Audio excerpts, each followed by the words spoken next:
Shout out to the master of the BBC, Julius Caesar.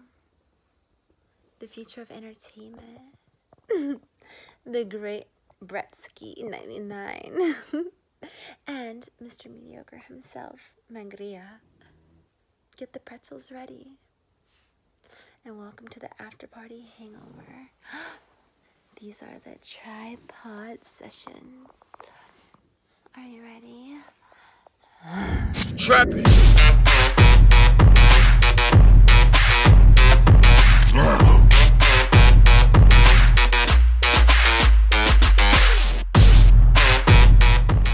Welcome to the After Party Hangover, and these are the tripod sessions. Of course, I am your host, Mangria Fueled, with the other two hosts. Joining me is... What are you pointing at? Julius _ Caesar, your new decent champion. Did you miss me, baby? Did you miss Daddy? Did you miss me? Did you miss me? Did you scared you were going to get Rona and AIDS? Did you scared you were going to get molested by a pedophile? Because you home, baby. Hey, like Kanye said, it was good to be home, baby. It was good to be home. Bretsky. It was good to be home, baby. Also, wait, hold on. Sorry, gentlemen. I know I usually have a new screen for you guys every week.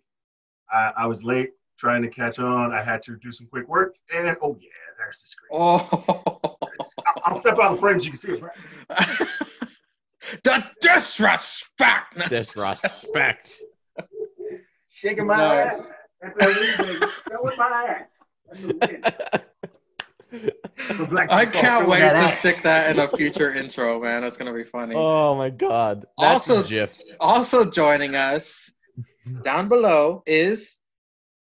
My name is the Great Bretsky 99. Mangria told me to say my name and only that. That's right, nothing else. All right, gentlemen, how did your week go? We'll start with Bretsky since he's in a bad mood. Oh, yeah. All I'm How gonna was your say is week? this: I don't know what your plans are, Mangria, but you can keep talking your shit, Caesar, because if it wasn't for that fuckboy, cynic bitch-ass, cynic cunt-ass, whatever the fuck you want to call him, I'm taking that YouTube championship. I don't care what your plans are. I'm derailing them. I'm taking that YouTube championship. Ooh, shots fired. But I'm mad at it. yeah, as you can see, I'm no longer in my dorm. I'm back home, in lovely, everyone likes it, New Jersey. Yeah, I mean, a long week. Very tired. I actually, as you sent the Zoom link, you sent it about 2 seconds before Dynamite went off the air for me because I had to watch everything today.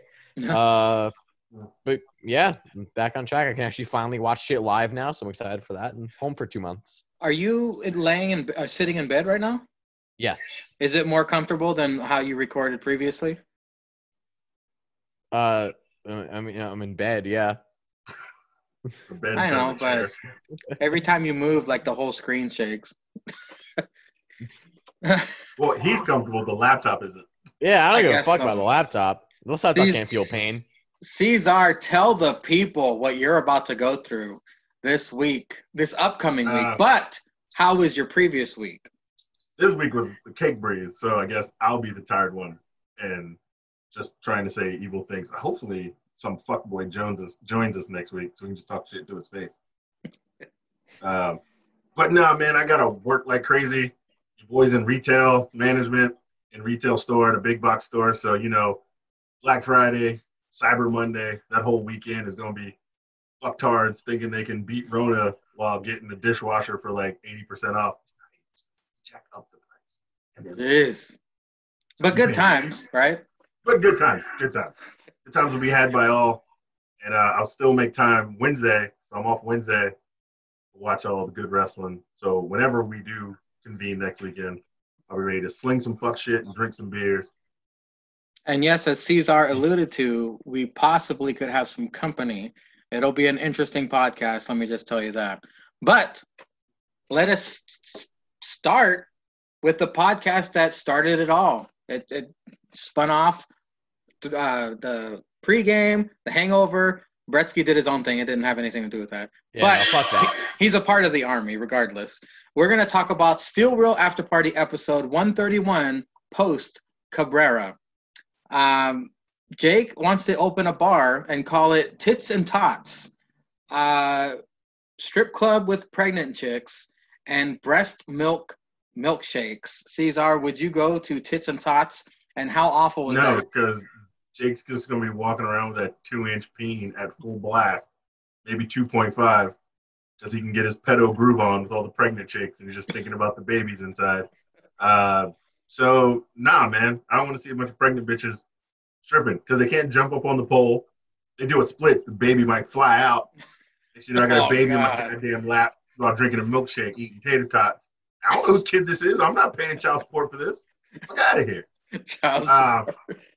Look, I mean, I hope many success in all his other endeavors of trying to, like, find kids to molest and lock in his dungeon. But, I mean, he actually going legit with this one. So he did thinking outside the box. Good for him. But, nah, bro, I'm at the pass. Well, Bretsky, we all know you're a lover of milk. However, would you try a breast milkshake? No. No, I would not, actually. Surprisingly, I know. But, yeah, I would probably go to this place and give Jake the only, like, $5 he'll ever make at the place just to go in and just laugh. No, but Just to go in and laugh. I just, like, walk in, pay the fee, and it's like, ha, fucking idiot, and just walk out. No, but All right, I'm with Bretsky. I pay $5 just to laugh at Jake.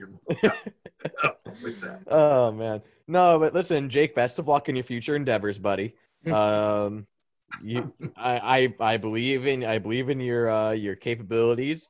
I'm sure you could find some way to make that work. I'm sure that it actually probably could work. He is in New Hampshire, a lot of fucking weirdos up there, but Sure, they got nothing else to do. yeah, no, like Cesar said, thinking outside the box, any idea could become a good idea. I guess. I'm not a fan of the name, though. Tits and Tots. Little Yeah, odd. I mean, of course, Jake thinks this is a great idea. He came up with it. And the name, you're trying to get guys in for tits, but Jake is the only one who wants the tots. Those little kids. It's just so bizarre how dudes all have different fetishes. Like there's feet, there's legs, and pregnant chicks. How does a pregnant chick turn you on? I don't understand why that's a fetish. He loves the young meat. Oh, Jesus. He likes the filling. That's what it is. It's the filling. Yeah. Oh, that's an Oreo Yes. I do not want to try. It's All like, right. like everyone takes like a Tootsie Pop and like everyone's like, all right, whatever, the lollipop. The Tootsie Roll is the good part. Jake is a big fan of the Tootsie Roll. Yep. Doesn't want the outer shell. He wants the inside. They went on to talk about aliens. Bretsky, do you believe in aliens? Have you been down to the border? No, but no, I'm kidding. No, I do not believe in aliens. No. Listen, I think Jake just wants to make it normalized that he takes it up the ass, even from the kids he grabs. He just wants to call it's a probe. Ooh, no, it's kids. But no, I don't believe in aliens. If they're real, cool, but I don't believe in aliens. I have to imagine Cesar is about to say, "That's some white people shit." Cesar, thoughts on aliens? I mean, what? There's like only one black person in every alien movie. It was Will Smith in Independence Day. Hey, he had the main role. He had the star role. That's because he's Will Smith. And yeah, he punched the alien in the face and knocked it out. Come on, let's be honest. Welcome to Earth. In a suit of armor. Welcome Will Smith's right hand is enough. Like the fucking missiles and nukes couldn't penetrate a ship, but Will Smith's right hand can knock out an alien in alien armor. Sure. By the way, buddy. was there any black people in E.T.? I'm trying to think right I now. don't know no crackers in ET. Spielberg don't like Negroes. Fuck out of here. God. Name some Negroes in a Spielberg movie. Go ahead. I'll wait. Oh my God. Oh, R.I.P. Alex Trebek, but I'm gonna sing the song while I wait. Like Google it. Google IMDb this shit. Name. I'm gonna Google it. I'm looking it up. Yeah, name some Negroes in a Spielberg movie, and about weird Spielberg shit. Not no like regular. We live life and make plants. I want some E.T. I want some other crazy Spielberg shit.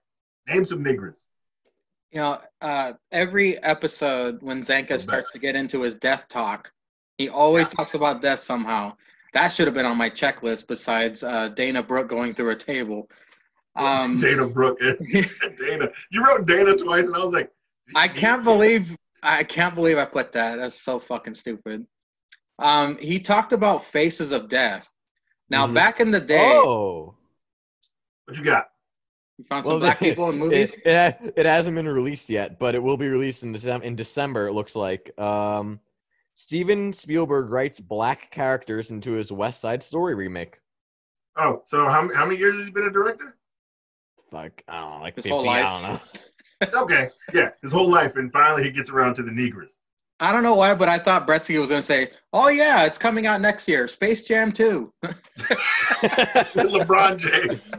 Yeah, Bronny. But yeah, back Not even real aliens. Fucking Michael Jordan. Not even real aliens. A cartoon. like way back in the fucking day at our video store. Remember those video stores? I do. Yeah. There Blockbuster was was a shit. like a janky looking video store I'd go into, and of course they had the curtained off porn. And on this side they had the special interest VHSs with the wrestling, but right above wrestling was Faces of Death VHSs. Okay. And I rented one out of morbid curiosity. Have you ever seen a Faces of Death, Cesar? No, I have no idea what you're talking about. Bretsky, are you familiar with Faces of Death? It's No. it has to be a work. There's no way those are fucking real, because the video I saw was a satanic cult kidnapped a dude, and the camera was fixated like this on, like the dude was scared like this, like, oh my god, and you see a hand come out and they saw his head off as he's like shaking and convulsing and shit. And I was like, there's no way that's fucking real. There is no way that's real. I hope it wasn't real, because I didn't see any camera cuts. I was young back then, but it was some twisted ass shit. And Zanka, I'm not surprised he watched Faces of Death. He probably has them all saved on his computer right now. I'm not sure. Yeah, right next to his Mitch Bennett porn. But yeah, Death Talk is always on the checklist. Up next, I had an idea. They gave us their Survivor Series teams that they would like to party with. They said Lil Jon, Ric Flair, Screech, later replaced by Sheamus, Alex Jones, Michelangelo the Ninja Turtle, Lawrence Taylor, Neil Patrick Harris, and Rob Halford of Judas Priest. Wait, I thought Neil Patrick Harris replaced another person who was supposed to be gay or something. I think it was between MPH. It was Harold and Kumar HPH who likes to party. Yeah. What do you guys think of that list? That's a solid list, because you need Flair. Flair's probably got like every chick he ever took to Space Mountain on speed dial. Somehow he's got like a megaphone with like 8,000 speed dials. So, and we know Flair's at least got 8 pounds of coke, 15 bottles in his trunk. Imagine that man's black book. If he kept every woman's number he's ever. It's like a fucking phone book. Oh my It's god. a phone book. Literally old school phone book. Jesus, but Screech, that was an interesting choice. Why would they want some broke, coked out? Not they. This was a written down pick by Jake. As we all know, Jake has bad opinions. That's a fact. Well, let's go I don't over, know why you would write down Screech. Let's go over to the female side. They picked Lindsay Lohan, Amber she's Heard, coked out, ready to party. Shotzi Blackheart rubbing her shitty chonies on your face, Nikki Glazer, the comedian, and Caitlyn Jenner. Would you want to party with anybody but Shotzi? Shotzi is like the one name that pops out. That's actually a solid list, because Lindsay and Flair having a coke off. LT also getting in on the coke off. Oh man. And then I'm pretty sure, since Caitlyn Jenner is a Kardashian, she's getting in on the coke off. She? Yeah. And then they're all gonna it's like you said, LT and Caitlyn are gonna run on the beach barefoot like Rocky 3 to have a race. And fucking Lindsay and Flair are just gonna get dirty on the dance floor. So that's pure joy entertainment right there. I feel like Nikki Glazer does coke as well. Probably. Bretsky, would you smash Lindsay Lohan? Not anymore. You gotta do it for the clout. Yeah, but also I feel like my dick would melt. Hey man, look. Hey, wear 2 condoms. Risk it to be legendary. Sometimes you gotta risk it to be legendary. That's fair. That is fair. Oh, you could literally tag team with Ric Flair, Lindsay Lohan. You Oh tell my me God, you the would be an instant the legend. story alone. The Jeez. Can you story imagine Eiffel alone. Tower, a bitch on Space Mountain? Who can say that? There's probably only Arn, Tully, and that's it. Who else can probably say that Yeah, back in the day? You're right. No, you know what? Yeah, you've convinced me. I'll have to go in on it, and I might be put in a wheelchair permanently, but I'll go in on it. My Do it man's for the right story. there. Do it for the story. Yeah, do it for the story. gram. Well, I was do just it for the gonna gram say, and the story. do it for the gram. This is my idea I wanted to do with you guys. Out of the disrespect to NXT being left off the Survivor Series, I want us to assemble After they won last year? the Survivor Yeah. Series team. I thought the So, same thing. I'll pick one, and I'm giving each of you 2 picks. My first pick. Wow. Oh, wait, so to pick generous. both men's and then women's? Yeah, we could do women's too. I was just Alright. thinking about the men's, but yeah, we could do Fucking women's. sexist. But my pick for the Disrespect men's. to the best women's division in wrestling. My pick for the men's, of course, is Pete Dunne. He's all buffed out now. That dude, I want to see him tear everybody up. He's been gone way too long. I would love to see him. He probably wouldn't be the captain of the team because he never talks. But I love watching him wrestle, and he's my first pick for Team NXT for this year's Survivor Series. Bretsky, who is your pick for Team NXT Survivor Series? Well, every Survivor Series team, in order to work, needs to have a really arrogant heel who thinks he's the captain, and then just, everyone else refuses to. It's like, no, fuck you, you're not the captain. Here we So go. my pick would have to be, no, it's not who you think. My pick is the hater of wheels, Johnny Gargano, has to go on the team. True. Okay. That's Good pick. interesting. Cesar, your first pick But we for all Team know NXT? the real captain of NXT, Leon Ruff. Champa Matt. It's fucking Oh, Champa Matt. Ciampa. He would literally, Johnny would be talking that captain shit, and Champa would just stare at him like, I'm going to murder you. he'd be like, no, I mean, if you're cool with it, Champa, if you're cool. Yeah. Cool. I'm Yeah. just saying, yeah, look, it's just an idea. Run it by you. If you're cool with it, Champa would just be like, This is a good team. Team DIY and Pete Dunne. Wow. Bretsky, Yeah. who's your second pick for Team NXT? Well, second out of 2. I'm trying to think, skimming through the whole roster. It's a very deep roster, very talented roster, but obviously you're gonna have the subtle comedy with Ciampa Mad and Gargano fighting it out over who's captain. Pete Dunne just standing there silent, but you need a real loudmouth. You need a true loudmouth. You need a wild card, and so I feel like the perfect wild card for this team don't say would be it. none other. No, don't say it. None other Don't say it. This is a than waste of a pick. someone who he's not really good. He's not really great. Ugh. He would have to be, if there was one word to define this man, it would have to be fine as anyone can be. Because fine Cameron Grimes Drawing is it not out. not only is fine Cameron Grimes going straight to the moon, baby. He is All right, going right onto the Survivor Series team, baby. As captain of this tripod, I gotta have a veto vote. As captain of this tripod, this makes me the captain. As captain of this Poor tripod. Cameron Grimes. Well, Cesar, who is your final pick for the men's team of NXT? Do we really have to accept Cameron Grimes? Yeah, It'd be way funnier. It'd be way funnier if he got left off and then just showed up and took somebody out. I would accept that. If that's the way he got on. No, you can't do the disrespect to No, Cameron Grimes. that's actually respecting him. We need some beef on this team because it's a bunch of small guys. They would all get killed by Braun Strowman because Vince still has a hard-on from him.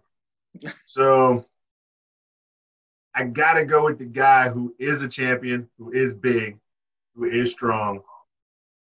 I got to go with Damian Priest. Well, Wow. Priest. Wow, no, gotta go to. I thought he was about to say God of The Goats. God of Goats would have been my Cameron Grimes spot because that way it would have been funny with 3 guys who don't talk, Gargano who doesn't shut up, and then you have a beef guy like Prince who also What if they yell at just bring Gargano. Loomis out to stare at Team Raw and Team SmackDown to creep him out? Yeah, he's No. like their James Ellsworth. He's the mascot. Or Grimes actually makes the team, and then Loomis just shows up and stands there, and Grimes is like, I mean, if you want to take my place, Loomis, I don't know if I want to take that Braun Strowman. I mean, you want to take it. You want to take it. I mean, tell you what, man. Tell you what. I'll be the alternate in case any of y'all get hurt. But I earned my spot. Yeah. I earned my spot. I'm just saying, Mr. Regal. Is there pinballs? Yeah, that would be a funnier TV show. But Yeah, I'll accept that. I'll accept that. For the you gotta have women's- some beef on that team to fight the big guys. For the NXT women's side, I got to go with my girl, my sexy little Asian bunny, She Io can't be on Shirai, the the team. She be NXT fighting. women's champion. She is can't be. They don't on have champions the on the team. team. She's defending her title.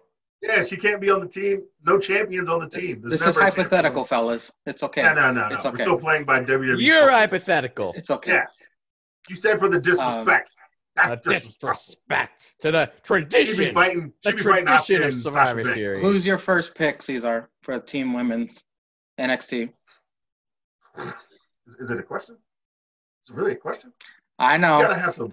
We gotta have some dunk. There's so much dunk in this match Get already. the fishnets, So the fishnets out. NXT ladies have got to represent with some dunk. We got some Bailey. We got some Nat. There's some dunk on these squads. So we got to get Booty Storm out there. She's got to be on the squad. Don't know whether she would captain or not, but definitely Booty Storm is on the squad. Booty Storm. I even put that. I wrote it down. I didn't even call her Tony Storm. Bretsky, first female pick for Team NXT, the females. I'm debating this pick. Christina Grimes. Loomis' sister. Lewis's sister. I'm gonna have this pick count as 2 if you don't mind, because it basically is 2 and 1. Dakota Kai and Raquel Gonzalez. Yeah, we got to have the real captain. That's good. Captain. Yeah. Cap Coda. Cap Coda. I was debating whether or not you keep Raquel on the outside for this, but no, Raquel's got to be part. Girls got to get some. She's proved herself too much. She's been in enough actual matches where she can qualify for the team now. Well, Cesar, you get the final pick. Who is your final pick to round out this team? And yes, round as in booty. I mean, the power couple has to represent. Yep. Oh, yeah. I'm getting beer, so that's why I'm. The power couple has to represent, and her and Dakota probably arguing who's captain. While I guess none of the faces are really. Well, I guess No, Io. Io would. Man, McGree, the disrespect. You could have had Shotsky on that instead of Io. But Io's my girl. True. I respect it. But yeah, Candice has got to be on a squad. Got to have top heels, top faces. They would murder. Indy's the mascot. Indy's the mascot. Indy's the mascot, and then Indy would cheat outside, so they technically have 6. They would murder Team SmackDown and Team Raw. That shit would be. That I shit would want be to a see 5 Straight zap. Sonya bitch slap Nia. That would be fucking badass. Oh. See them go at it. Oh. And then her and Shayna too. Like that shit Yeah. would be some Okay. good shit. This is the NXT Tripod Survivor Series team for the men. Pete Dunne, Johnny Gargano, Ciampa Mad, Cameron Grimes, and Damian Priest.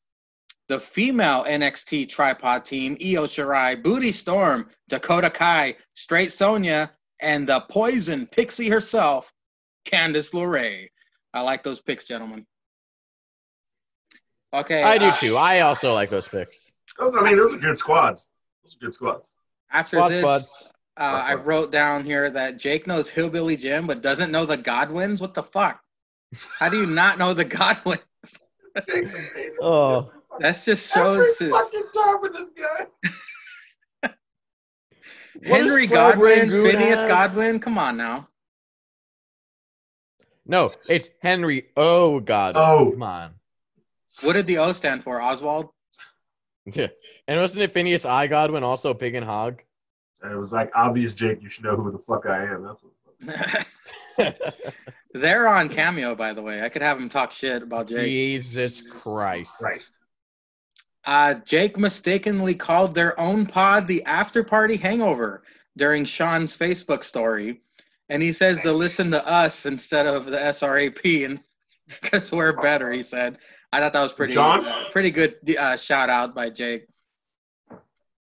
They were talking stakes for Survivor Series, And Jake actually had another good idea about switching days. That'd be funny if fucking SmackDown defeated Raw and switched Oh, they to just switched Monday. days? What do you guys think the stakes should be? Bretsky, do you have any interesting ideas of how they should add stakes to the fucking match so we'll care about it at least? I think steaks should always be medium rare. No, but No, I agree. That's perfect. That's actually not a bad statement. I don't know. I really don't give a fuck about Survivor Series. They did that to us.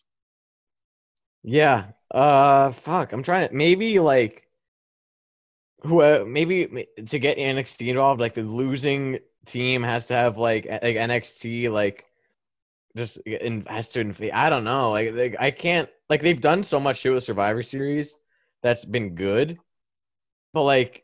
And you can't. That's the problem. Like you can't bring NXT in last year and just completely forget about them this year. If you're gonna argue, like they won by a lot. Like they cleaned house last year. Yeah. So I would say just like maybe the losing brand like has to like swap a star with NXT. Or like NXT gets like that's like a raise though. It's like a promotion. NXT like to actual intelligent people. It's or a maybe promotion. like NXT gets like for the next month or until the next pay-per-view, NXT gets to like run roughshod on the losing brand, something like that. I don't know, but yeah, I really could not give less of a fuck about Survivor Series. Cesar Bretsky said it best. I mean, I gotta agree with him. I do not give a fuck about this pay-per-view, but I mean WWE does have a tendency to surprise us when a pay-per-view looks shitty, except for Extreme Rules. But Cesar, what would you give stakes? What stakes would you add to Survivor Series to make us give a damn? So I thought about this on the toilet, which is where I get some of my best thoughts. Ditto. So I had a thought that because I'm always going to push this till I die. They don't have that many people on per show, so I think some of these double championships should fade away. Not fade away. Well, I do think they should fade away. But if you really want to like hype somebody up, because you always do this cross promotion shit anyway. So the next hype beast person, like maybe it's going to involve another wheel. Sorry, gents, but the losing brand, one of their champion have to like defend it against whoever they lost to, for real, or they have to lose their belt to whoever they lost to, for real. So like, and let's say Raw wins, and let's say the New Day pin the Street Profits, then the Street Profits have to lose their title, and the New Day is just double champs. They have to work both shows. Wow. So obviously you got to pay that person more, but those people are getting more hype. So for guys who have the Intercontinental Champion, instead of guys who should be main eventing like Sami Zayn and Bobby Lashley and fighting for the title, if there was two other mid-carders and you wanted to bring up one and maybe think he could be a heavyweight star one day, you could do something like that where like, oh, you know what? This guy beat you. Yeah, that's one of our only real losses. This guy beat you. You're the only champion that lost. So you got to give up your belt to this guy. You know how many times Brock Lesnar would be double champion? Of course. Well, he's no longer in the picture, so that's why this works now. Yeah. But then again, if that's the real case, that would be more believable than all of a sudden Drew wins the Royal Rumble. He beats Brock in 5 minutes. Brock's got to defend both titles at WrestleMania against two challengers. So maybe you have a reason somebody takes it off of him. Like the second guy is always be the guy who comes up. He takes it off of Brock. First guy can get killed for all I care. Or he can put up a good fight, but he doesn't win. And then Brock keep winning it. Fucking Vince would love that. He'd keep juice on it. So maybe for like 3 or 4 months, this guy can walk around with both championships on both shows. So he can even talk shit to the heavyweight champion. He's like, well, you lost your match, motherfucker. I didn't. I'm fucking 2-belting over this bitch. I'm fucking whooping ass on Raw, SmackDown, cashing checks, got 8 T-shirts, and your mama's cut in the backseat. You don't want that with me. And then so it can lead to stuff like that. You can always get screwed out of it by a triple threat at a regular pay-per-view. Another guy from Raw, another guy from SmackDown. He gets pinned twice, the old Kurt Angle, Jericho, Benoit match, as we all know. And then he can move up to the heavyweight division. So it's a way to build stars, I think, for me. Or there's a way to cancel out this red belt, WWE belt. You can have it for one champion. Because especially if you watch SmackDown, that Roman-Drew segment was gold. Oh, yeah. Roman talked to him, this would be a great way for either to really push Drew and therefore like Roman loses the belt and Drew walks around with both belts and he's like, I'm supposed to learn from you, Roman? Same shit. He even pops some shit off and even have like a great match in between promotions, or just a thought though. I don't know when Zenka said it, but I think he said it like a year ago, maybe recently. But some stakes that I would love to see is whatever brand wins the 5-on-5, have them get the last 5 spots in the Rumble. Doesn't that? Oh, yeah. That kind of makes sense, Yeah. right? Wait, that Like, show? Yeah, like Team Raw won the Survivor Series match, meaning the last 5 picks in the Royal Rumble will be Raw superstars. I mean, that'd be kind of cool. And then, those 5 guys, I guess, could have a 5-way match, like right before on the Go Home show, and that could be the 30. Yeah. Plus, you still wanted to keep 30 a surprise. See who But, wins. Yeah. But that So, also would like really only work though if there was one main title, because if you're trying to bring the title to Raw, like why do I give a fuck if someone from Raw wins the Rumble? If someone from SmackDown is also going to get a title shot anyway, like just for the main event of WrestleMania, which at this point isn't even guaranteed with the Rumble anymore. I feel like that could only really work super. Like it works well, but I feel like it only works super well if there was one top title. Well, shit, the Money in the Bank now isn't even fucking guaranteed anymore.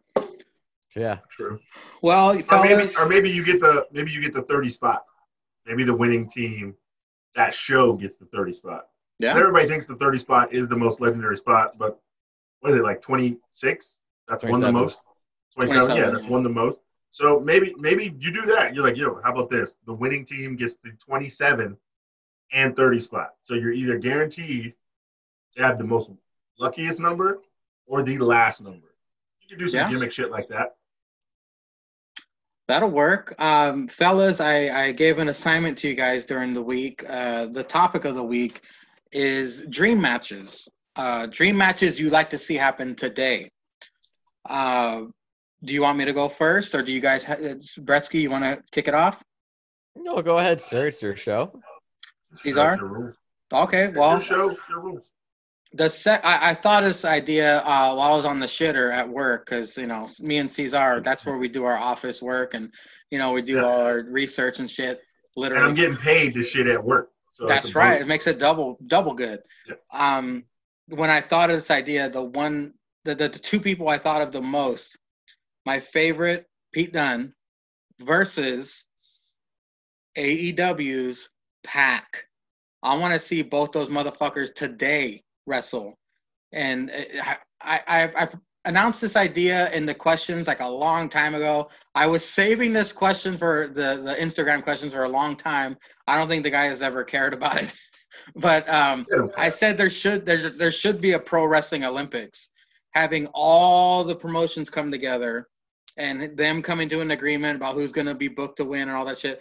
But if we had all the promotions come together for like a pro wrestling Olympics type event, this could be possible. I would want to see today's Pete Dunne, rip shit, fake tan, looking like a Thanksgiving turkey, taking on Pac, finally back in America wrestling, the vicious Pac versus the unrelenting Pete Dunne. Book it. Cesar? That shit would be gold. So I thought about this. So first of all, I wanted not to say that he's not still great, not to say that he's not still legendary, not to say that he's not destined for the Hall of Fame, but I wanted New Japan AJ Styles, like right when he got on top, New Japan AJ Styles, versus one of my favorites from NXT UK, the old man Tyler Driver, Tyler Bate. Wow. Because that guy puts on – Tyler Bate kills it no matter who's there. I mean, you saw that match with him and Walter. Yep. Hot shit. We've seen how many matches with him and Pete Dunne. Yeah. And I would watch those fuckers fight all goddamn night long. This kid's gold in a tag team. This kid, like, I don't understand how he's like, 2021. And he's banged Booty Storm and Liv at around the same time because apparently he cheated on one with the other.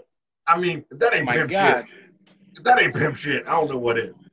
This kid's having a Hall of Fame career already, and he's only like 21. He can barely drink, and he's been in the good pink.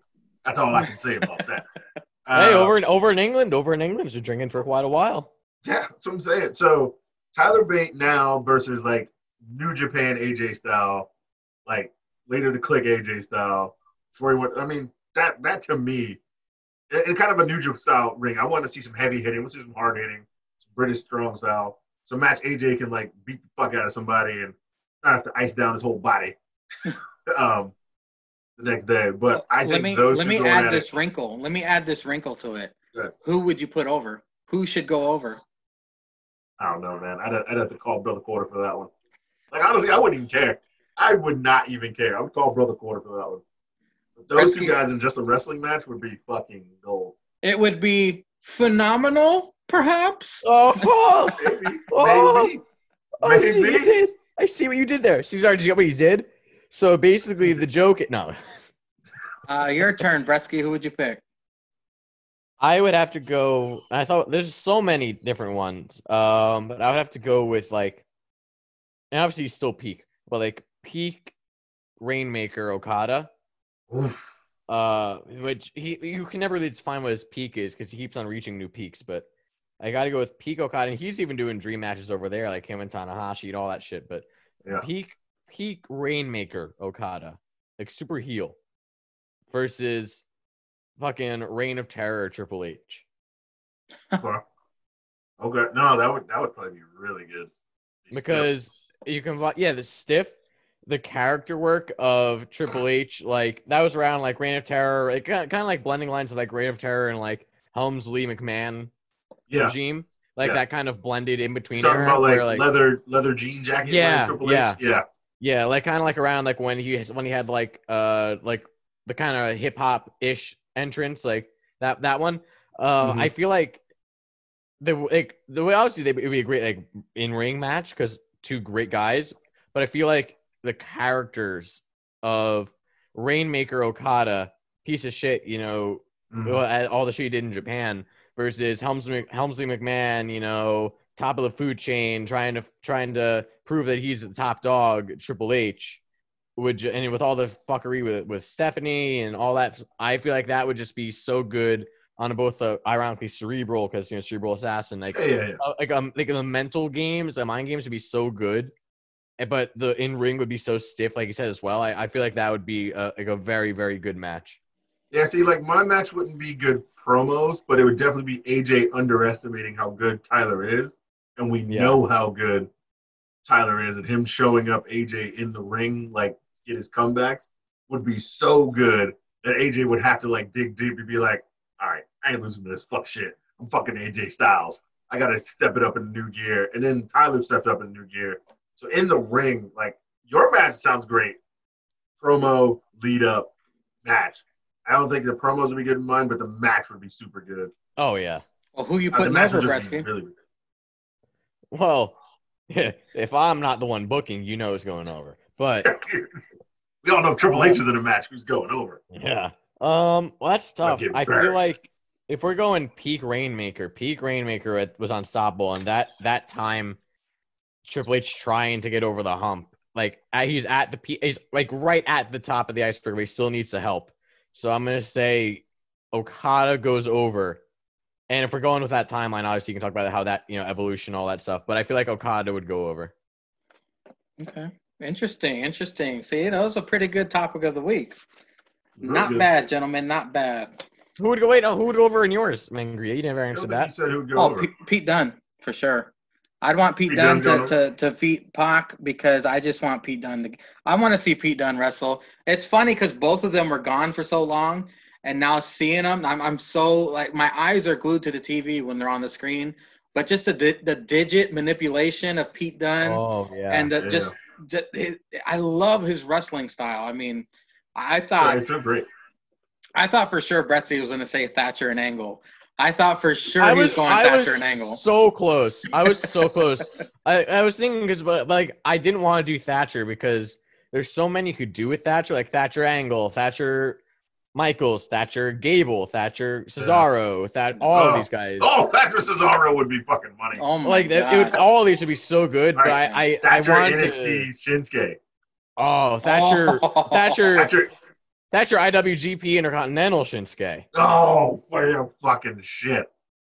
So many to pick from. I didn't want to do Thatcher because he's not enough of a name guy. Mhm. yet. Yeah. Like maybe 10 years from now we could do that. But I wanted to do like big name guys, obviously. You could do stuff like Loomis Fiend for the fuckery, for the promo fuckery. Yeah. Or all that shit. Like Loomis fucking Boogeyman for all I care. But Yo, Loomis Boogeyman Fiend. It would be the great oh my triple threat god. ever. Yeah, no, but there's a lot you could do, but I do think that. I think that also, I think you're right. Dunn would have to go over because Pac would be too busy figuring out if he's face or heel. True. Well, right now. Yeah. We'll get to that. Side note, Brensky, I thought you were going to pick Thatcher over Grimes for Survivor Series just to give Thatcher more praise. We all know Grimes is your man, but I figured Grimes is the boy. But I figured at least Thatcher on Survivor Series would give him more of a push because he hasn't been doing anything. And him to literally break arms with the top guys would probably be more funny. Imagine if Thatcher tapped out Braun Strowman or some fuck shit. You know what I noticed? No, Thatcher, Ciampa doesn't let Thatcher get on the team, and then Thatcher just fucks with him. Imagine if Thatcher, Ciampa, Gargano tackle Braun to get him out and they all have a different submission on. Oh man, they could. He's big enough. Yeah, wait, was Pete Dunne on our team as well? Yep. Yeah. So he's snapping Braun's fingers while somebody's got him in the Gargano lock. And Submission gang rape. Yeah. It's a mix. Would be dope. It's like a mix of the Gargano escape and Thatcher doing like whatever the fuck, like the guillotine. Yeah. Gargano got the guillotine on his head while in the Gargano escape, and Ciampa's just chomping mad, and Pete Dunne's like breaking his hands while they're just stuck out. It looks crucified in the middle of the ring. Crucified, and then nobody on Team Raw helps him. Everyone's like, oh well, I don't want that. Like, yeah, fuck and that. Keith Lee's like, fuck that guy, he deserves it. All right, call it in the air, Cesar. What's heads? What's tails? AEW, NXT. What's heads? NXT is tails because there's a T in it. NXT is tails. Tails it is. We're going with NXT first. All right. I'm gonna do the full breakdown. You guys just please bear with my shit. All right, cool. Okay, Leon Ruff comes out, gets a video package. Johnny Gargano comes out and interrupts. We get Gargano versus Ruff. It was for the North American Championship, right? Yes, it was. A rematch. Ruff's evasive skills, again, incredible. He goes for a dive to Gargano to outside of the ring, barely connects. Gargano lawn darts Ruff into second turnbuckle twice. Then Damian Priest comes out, distracts Gargano. Ruff with the most devastating move in all sports entertainment. The roll-up. After the final beat DDT, Priest attacks Ruff, giving Ruff the DQ win. Bretsky, what did you think of the opening contest of this week's NXT? I liked it. Also, it played throughout the rest of the night, which I liked how they kept that going. Yeah, I mean, Leon Ruff evading everyone is great. And Leon, really, they did a better job of developing Leon Ruff's character in 2 hours than main roster WWE or AEW, any of these have done over months. And it was just incredible to watch. Fucking Instagram, WWE or NXT Instagram was posting old Leo Ruff stuff. It was if you think you're sleeping on Leon Ruff, and they were showing his independent stuff where he's doing stuff like this, and I'm just like, God damn, what, this motherfucker can move like this? Why is he getting chopped out? Yeah. Yeah, no, it was fun, I like how they had this opening again. Yeah, I mean, realistically, it's not just this match. It's all throughout the night. It was very, very good work. I just love Priest going, "Oh, sorry, kid." Yeah. Then of course later on the development, "Sorry, kid" from Ruff slapped him. Yeah. Oh, it was. Gives him a receipt. Yeah, get that receipt and Regal. Oh, you deserve that. Great. Yeah, no, it was fun. Great character development. I'm guessing it's going to be a triple threat at War Games, but I'm looking forward to it. Cesar, thoughts on the opening oh, wait. Cesar, do you prefer Leon Ruff or Velveteen Dream? And are we talking about a coon? Did we see a coon on the show today? Was there a trash can? Was there a coon digging in the trash? Was there a zigzagoon on the screen? Oh, my God. Yeah, the fucking zigzagoon. Did you see a zigzagoon on the fucking show? Oh, my God. I saw no trash cans this week, so there should be no coons digging in the trash, so therefore I saw no Velveteen Dream. All I saw was a skinny-ass cracker, and that's why Triple H says we don't call them belts because they don't fit around people's waist. That killed me. That tweet killed me. That tweet was gold. I do think this is some. I do think Leo Rush would be better in this for the match wise instead of Leon Ruff. Names just sound familiar. Jake mentioned that on the pod as well. I see. I listen, you fuck boy. I fucking listen. I listen first.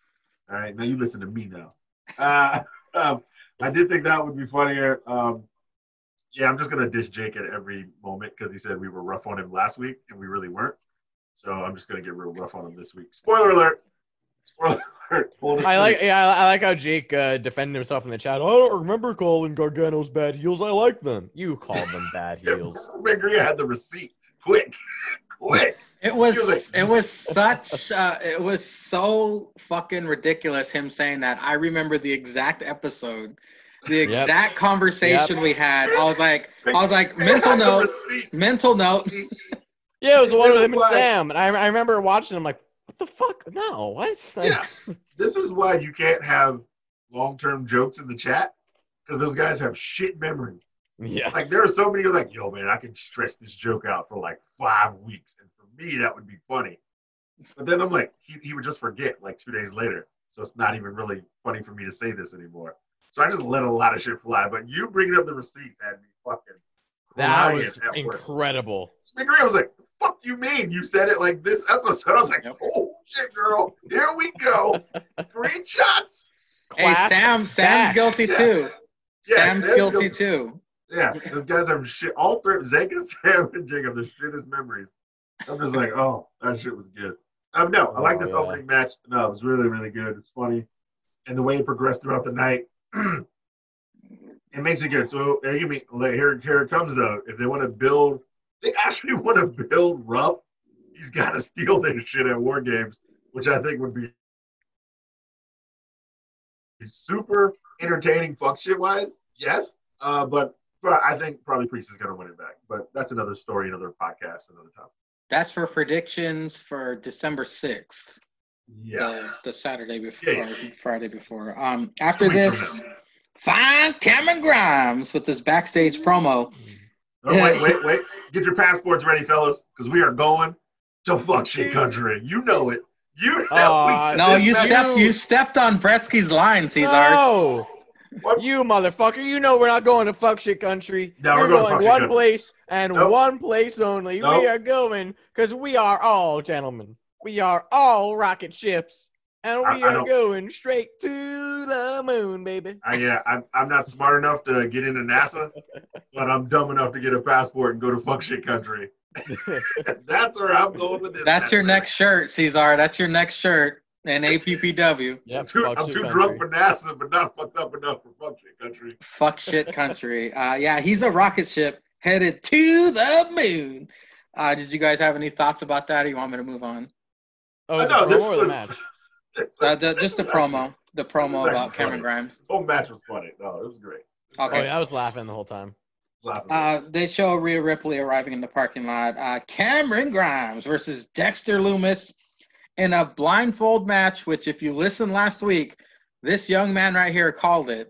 The zombie ref returns. Of course, Cameron Grimes still paranoid about that. And they mentioned that. Way better. Yeah, I think Beth was like, I don't wanna jinx anything, Vic, but I think that's the zombie ref. Grimes keeps shielding his eyes from everything. Grimes keeps running into ropes and turnbuckles. Dexter wasn't moving at all. Grimes was just doing all this dumb shit by himself. Creepily following Grimes because he just kept talking. Is that you, Loomis? Where you at? And just turning towards him every time. Grimes attacks the ref by mistake. Grimes removes blindfold and tries to attack Dexter. Dexter outsmarts Grimes and gets blindfold yanked off. Dexter dominates Grimes. Dexter throws Grimes towards plexiglass wall. Grimes climbs the wall and fucking escapes. Bretsky, I'll go to you first, man. How do you think your boy did in this blindfold matchup? I think that, they obviously worked very well together, but Grimes, because in terms of like the verbalizations, Grimes stole that. Like Grimes stole the show with that. And obviously Loomis's mannerisms stole that aspect of it. But I was laughing the whole time. As soon as like Grimes yelling at him to get the blindfold on, then she's like, "Get your blindfold on," but then I can't see. You know, that's it's like, yeah, no shit, you can't see. Like, it's a blindfold That's match. the But premise. that's the point. I was just laughing the whole time. You know, he's clearly saw where Loomis was. He saw he didn't move, but he just didn't realize it. He kept on jumping into the turnbuckles, and you know, all that shit. They get beating up the ref. The ref getting right behind him. Loomis just swinging at him. Loomis just yelling, "I'm gonna get you, Loomis!" Then fucking Vic, like, I don't think it would be that smart to yell where you're at. Why would he yell back? You know, it's like, why would he tell you where he is? No, this was fun. I was just laughing. I was just enjoying. You know, I wish it didn't end like it did. But I was just enjoying myself. You know, Loomis just throwing him around, really whipping him into the barricades. Yeah. Like even Grimes, when he knocked out the ref, he took off his blindfold. He goes, kind of like fucking Elmer Fudd, like, Yeah. fucking shit that killed me. Fucking Grimes, nimble as a cat, fucking scaling that fence. Got over that wall. Harry is one Got too. right over it. Yeah, Harry. Yeah. I was kind of surprised they didn't save this for Takeover, but I'm now that I see what they did with this, I'm very interested to see what they do for them at Takeover. Yeah. Because you know it's going to be a Takeover. You would hope at least, because the way they've been building it. I thought this would be a Takeover, like I said, but we'll see. But listen, this is every wrestling show needs like some good wrestling, some good entertainment. This is just some good fuckery sports entertainment, and you know they can have a good match because you know they're two good wrestlers. But this is just some good good sports entertainment. I am always sports entertained when I see these two on my TV. Well, Bretsky, is this still fresh on your mind? Did you watch this just today? I watched all wrestling today. I watched everything just today. Nice. Fresh perspective by the young Bretsky Cesar. I know you're not too fond of Cameron Grimes, but you got to love when Grimes faces Loomis. It's always fucking entertaining. What are your notes on this blindfold matchup? Wait. Hold on. Let's see my drunk ass wrote on. Oh, I said I got my passport stamped twice. Oh, no, that's what I meant. When I call something fuck shit country when you get your passport, just like the shit ending counter. This is the second stamp in fuck shit country. That's an honor, by the way. It's an honor to get into shirt. fuck shit My country. God, that's a shirt. I can't wait to see Fuck that. shit. Yeah, I hope fuck, Jake, somebody's got to make that fucking fuck shirt. Suplex City and Spear County and RKO Country. Nah, fuck shit Claymore country. Claymore Country. Nah, that's some fuckery. You want to come to fuck shit country. This is what happens. Nothing but good shit happens in fuck shit country. Look at this fucking idea factory, Bretsky. My God. Right there. Look at that. Incredible. This is why Zenka Carpe 2020. We're all ideas, no execution. No execution, all ideas. We just need a factory of workers getting on our shit. We just need the smart people. I guess that's me, you right? You just sell T-shirts. That's all you do as president, vice We're president. doing is selling T-shirts. Mr. President, Mr. Vice President, what are you gonna do about the national debt? Fucking sell T-shirts. I'm gonna say some shit. Look, first of all, if I keep drinking this sauce during this interview, I'm gonna say something dumb. Somebody's gonna put on a T-shirt. National debt taken care of by next week. Excuse me, President Zenka, Vice President Cesar, Channel 99 News here. What are you gonna do about trouble in the Middle East? Are you gonna try and? I got this one, bro. Fuck them kids, Michael Jordan. Put it on a T-shirt. But sir, there's still trouble, and how are T-shirts gonna? Hey! Them crackers ain't got no shirts, so all our bad ideas go on shirts. We send it over them. They clothe. Put it on T-shirt. This is a press conference. They do have T-shirts. They have like fucking all the teams that didn't win the World Series, but they had the shirts. And then they'll have anyway. the bad ideas that me and Zenka. Yep. So yeah, fucking, those will be more popular. Yeah, fucking the Atlanta Braves 2020 World Series champion shirt right now. Just rocking them shit, living the dream. Yeah. Fernando Tatis NL MVP T-shirt, all that shit. But no, man, this match I was definitely sports. Oh yeah, we didn't get to your notes. Yeah. This match. Yeah. I'm still thinking of a fucking press conference question. Dumb shit. Right? This is how we. Hey, this is a tripod, baby. You know how we do. Yeah, we lit. This is like Bresky said. This is pure sports entertainment. You have a guy doesn't shut up versus a guy who doesn't talk. Of course, they're gonna have some shit. When the ref got knocked out and he kept it like he fucking even looked at the crowd when his mask fell off.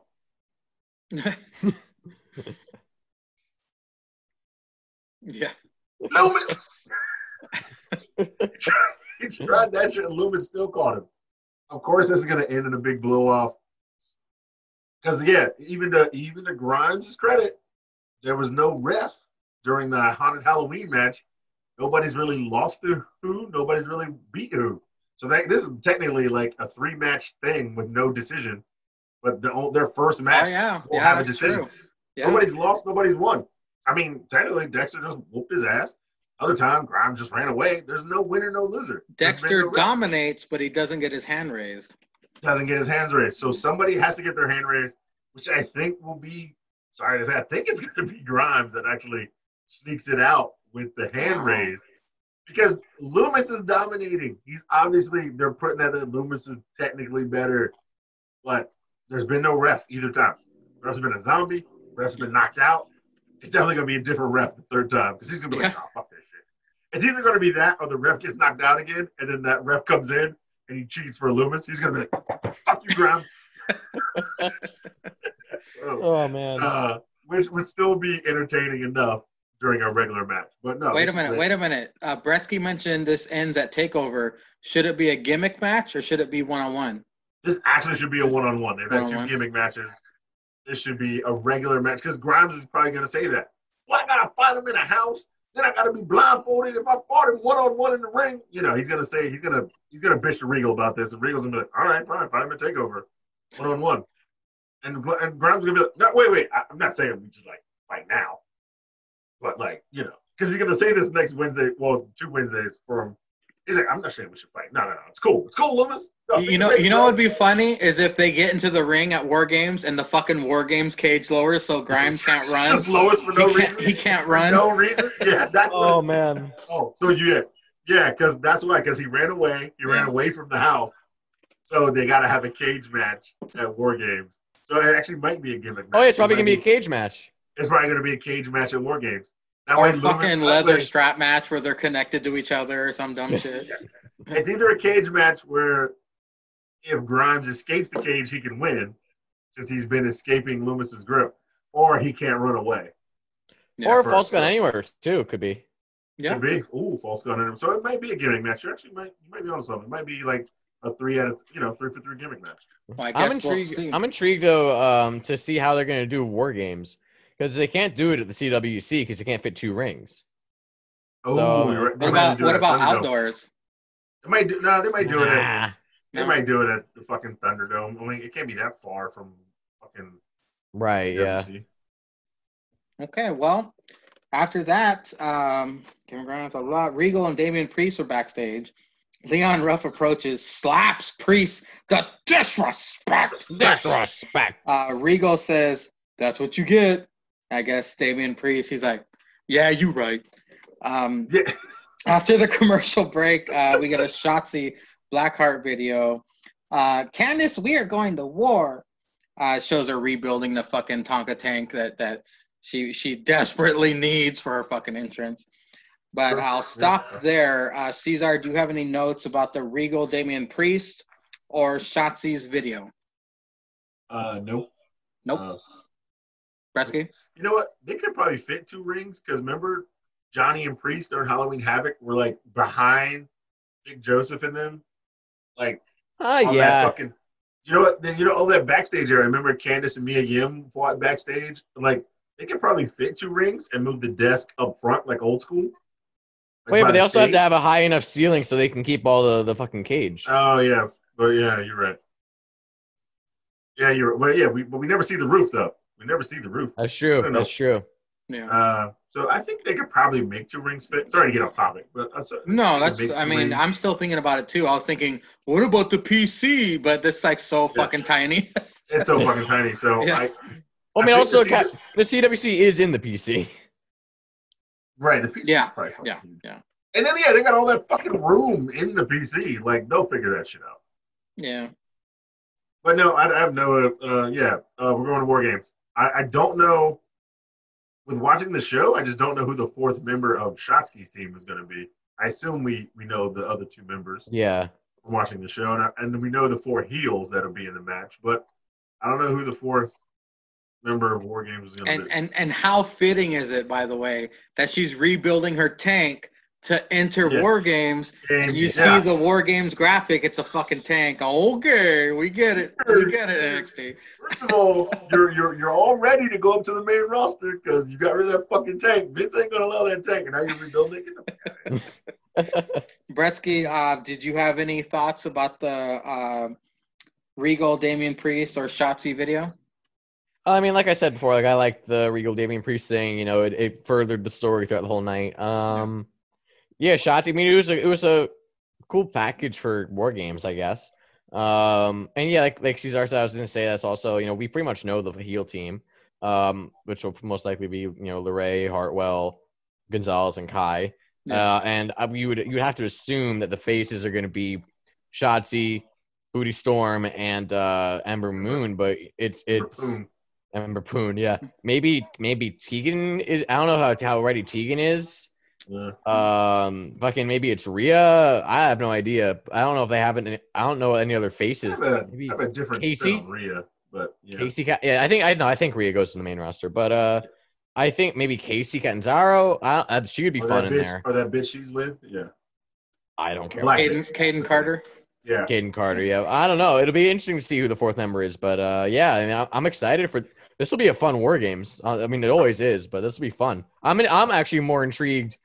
I mean, I'm intrigued. I'm more intrigued. We found out like after the show of the other War Games match of one participant in particular. Well, speaking of Caden Carter, it's Caden Carter and Casey Catanzaro, Marcy Stunt, versus Candice LeRae and Indy Hartwell is up next. Wait. Do you hate this bitch like you hate Marco? No. Casey, she's cool. She has got a lot of potential. I just call her Casey. She's good. I call her Marcy Stunt because of how fucking tiny she is. She's so damn tiny. Okay. But that bitch Were you mad at your Instagram question of how they picked who fought who in AEW? Or was that that was my question. Yeah. I was mad was because they said they read Marco's stunt. And then at the end they said, they're like, wait, and they put it on me. No, and they put it on me. They're like, oh, he didn't put Marco's stunt. You didn't put Marco's stunt. He was clearly in the question. And I don't want nothing to do with Cody Jarrett. That has Cesar written all over it. And I will fight Marco Stunt in a murder you match. I will fucking kill him and his whole family. Cesar, you go after Cody. Yeah. Like I'm on the back. This is the only time I will agree with Jake over Zenga. They know that. I think they just hate Marco Stunt as much as you do. And they know I would seriously murder Marco Stunt. But you would have a knife. I would do it in the ring. You have a knife. It'd be over. You'd never see him again. But I would fuck Cody Jarrett up. I would New Japan his ass. I'd be giving him stiff shots. like I'm trying to knock his ass out. Excluded himself though. Remember in his question, Bretsky, who would you want to face? He doesn't hate. I don't think he hates people specifically. I do. Yeah, fucking Austin Gunn. Yeah, that's the person he would pick. Yeah. Because he wrote it. I would absolutely pick Austin Gunn, but no, I said in the question, I'm busy in the back with the other 99. You know, he's clapping. He's murdering Anna Jay's butt cheeks, which I respect. Hey, so, you know when he's facing Austin in the ring, Austin will keep going, yeah, like during the whole match, just to piss Bretsky off. Yeah, and you know what? He would win. He would win because I would kill myself. Bretsky would probably be deep in them cheeks and here. Yeah, oh, bitch! Look, I got to go. I'm pulling out. I'd borrow Hobbs' chair and just go beat the shit out of him. Just run up on Austin Gunn and hit him over the guardrail, and then have an impromptu match. Oh my god! Yeah, I'm interested in the Justin Roberts versus Zanka and Jake handicap match. Oh, that's gold. That was actually gold. Yeah. You know Zanka would use Jake as a human shield. If Justin Roberts has any offense, Zanka would just go like Jake this. would have all the damage in that match, and Zanka would be like fresh. Jake's entire body would be red. Zanka's would be clear. He'd be fine. Zanka would just be fresh with 4 finishers and just blast. He would just punch Justin Roberts in the dick like 8 times. Oh my god. And that's it. Well, All right, where were Caden we? and Casey with some great Oh, yeah. chemistry together. It's pretty impressive, actually. Yo, their tag team moves were so dope. Yeah. Yeah. Indy Hartwell isolates Marcy Stunt as Candice wins with stomp to Caden. Cesar, I'm going to go to you. What did you think about this matchup? You already said the chemistry. Were you impressed by anything else? No. The great chemistry with Casey and they seem like they've been working in the PC together because their tag team moves were like on point with both of how their offensive styles go. I mean, sometimes you can tell people actually do hang out outside of just work. Like their shit flows, their shit's like gold. I was like, oh, there was an NXT women's tag team. Like y'all could be contenders. Y'all could get this money. I mean, their shit was good.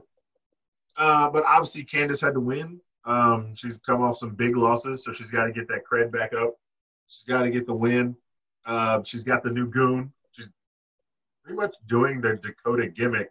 Ugly Chelsea Green, Dakota's right? doing the gimmick. Yeah, the ugly muscle, while the smaller person is the lead. I mean, they're literally doing the Michaels Diesel gimmick while somebody's doing the Michaels Diesel gimmick. Like, and so to me, it's kind of funny. Yeah, it's kind of like MJF and Jericho.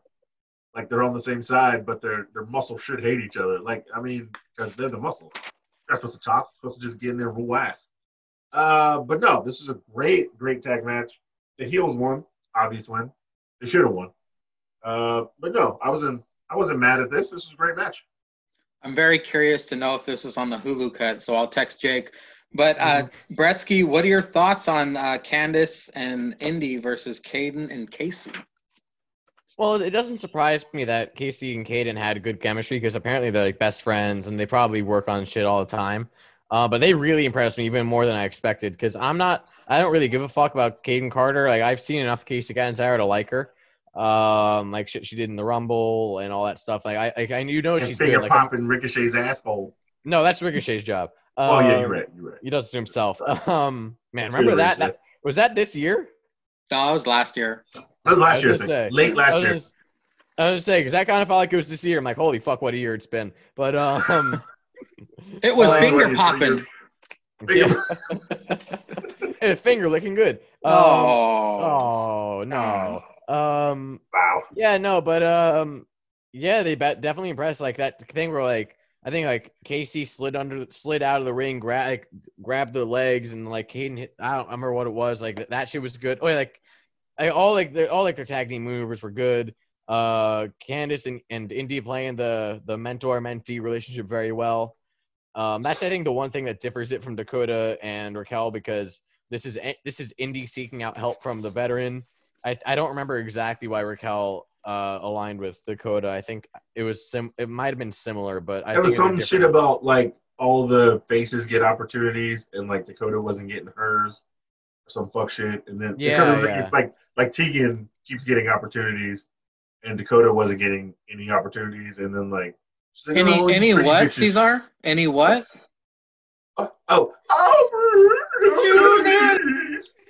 Some fuck shit. Classic Lana line, right, Mangria? Classic. You fucking prick. But yeah, so yeah, they're different enough to where I like it, and obviously I think they'll be interesting in War Games. But yeah, no, this is a good match. This night had two very good women's tag matches. So this was definitely enjoyable. Three great women's matches, if you really want to be. Yes. The women. As I was watching NXT, I know like 6 women were featured on NXT.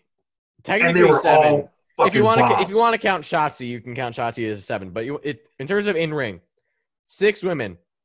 I think it was like back to back, or like maybe Thatcher and Austin Gray was in between one. No, it was back to back and then main event. Yes, they all killed it. The latter killed it even more. We'll get to that later, but like they all did their jobs and did it better than you expect. And then AEW like fucking bringing in other promotions titles to bolster their division. I just obviously the problems with the AEW women's division have been well discussed and well noted, but I just found it funny. I don't know if it's intentional or not. Like how AEW does tag matches to say like fuck you, tag team wrestling is good to Vince. I don't know if it's intentional. They're like, hey, look at our women's division, haha. But no, women showed out. Well, women always do, but the women showed out tonight. You know, me and you, Bresky, we do the AEW Mark impression, but Cesar has never done it. I'm shocked he doesn't at least attempt, because that was a perfect opportunity, right? That was a perfect opportunity right there for Cesar to be like, excuse me, sir, the AEW women's division. Nah, fuck that. The only people I hate more than Cody Jarrett are the fucking AEW marks. Oh, and I would never wow. give them. They and I get would top never give ranking. them. I will Wow. never give them any credit. I won't even attempt to do their fucking mama's basement. Jerked off in socks all my life. Never even seen a titty besides the one I sucked on when I was 2 years old. Fucking marks. Fuck them guys. They get no love from the streets. From this side. This pod. This leg of the tripod. Before I forget, my Oh. favorite thing about Caden Carter is her theme song. It's like Yeah. super intense for someone Yeah. who's so tiny. Well, after this, we get an Arturo Ruas short video leading into his match against the super aggressive Kushida. Nice grappling by Art. Art attacking the left arm. Multi Kimuras locked in. Kushida wins by countering a submission attempt into a pin. Bretsky, are you a bigger Kushida fan because of this match, or did you get up and grab some milk? I'm confused because Arturo Ruas, if I'm not mistaken, was drafted in one of those supplemental rounds off camera. And I never got a shot. And they mentioned that he was on Raw, but I'm confused because it's like, did they say it's sent back down? Like, is that just a waste of a pick? I don't know, but that confused me. I could have always been mistaken, but that confused me. He was from Raw Underground, right? He might have been on Underground. He probably was. I like that they're giving him a package because by all accounts, he's pretty good. And he showed it with Kushida. I don't know how much Kushida carried, but he showed it with Kushida. A short, good match, but I think Kushida comes out better. I don't know why they'd put him with Kushida if they're trying to build him up. I was kind of confused with that, but I mean, it was a fun little short grappling session. Like I didn't mind watching it one bit. I was just this Arturo Ruas being on NXT, getting the package, and going with Kushida, who obviously can't lose. That kind of bit was confusing to me. Well, Cesar, do you think Arturo Ruiz is going to disappear after this match, or do you think this is just the beginning of his push? Oh, no, I think it's just the beginning of his career. But, I mean, I know they had, like, a lot of ideas on Raw when they kind of technically fired Paul. Like, a lot of his ideas they just, like, scrapped. So I think he had future ideas as well, like, because that's how Paul is. He writes it out. And they scrapped, which is why old girl Chelsea Green didn't wrestle for like 4 months because they were like, she was on Raw. This was debut on Raw. It was like a Paul idea, and they're like, nah, fuck you. So, Vince he gets petty, he gets a vendetta. He's probably got to forget that you were a Paul idea. That's why she showed up on SmackDown. He seems kind of spiteful, too. Yeah. So I think a Raw Underground was a Paul idea, and then just because Shane was on it, it rocked for how long it did. Though Paul wasn't there. And then, Vince was like, fuck this. This is a bad Paul idea. Fuck you. So everybody there, but I got vindictive again. Because remember, Bitch Need a Sandwich was on there a couple times. Yeah. And she ain't wrestled no more. Oh, Jessamine, dude? Yeah. And then that other bitch that Roddy Strong's banging, she ain't fucking wrestled no more. Shafir, yeah. Yeah, Marina Shafir. Yeah, and then the other fucktards are in Retribution. So, I mean, like, so, you get on a Paul idea, you get scrapped. Vince is vindictive. Like, at least Trips goes, what's best for business? I'm trying to get this bread. So I think that's probably just what happened. So he just got sent back to NXT. They're like, just go back to NXT. Fuck it. Did you take notes on this match? Yeah, it was a short match. Yeah, I go, who this new cracker? I was like, Kushida, that hip toss, that drop kick, nice. I can't read this word. There it is. Yeah, I literally can't read this word. I don't even know what this word is. I'm still trying to read it, and I still don't know what it is. I'm sorry. I'm still trying to read it. It's not even I a said, oh, yeah, word. He drew a picture of a dick. Yeah, you probably. should- Yeah, probably. And You then I was said like, Kushida win. He's still strong. He dominated the match. I'm happy with that. So technically, it's a bullshit win, but he still looks strong throughout the match. So he's still on his rise. And hopefully, maybe this leads to this triple threat at War Games. Maybe Kushida throws his ring in the hat. Maybe he becomes a 4-way. And maybe this is like, Priest won it, but he didn't have a real good reign, which I kind of don't like. But if Kushida gets his way, some kind of talks like Leo Ruff is like, I'll talk to them and maybe Kushida's like, I don't see you as a joke, bro. To try to trick his way into the match, and maybe Kushida could win it too. I'm just future booking, trying to entertain the people. And maybe he becomes a North American champ, and he would have fucking great matches with anybody, any of those guys. So, but yeah, I'm fine with it. For what it was, I mean, I won't hate him.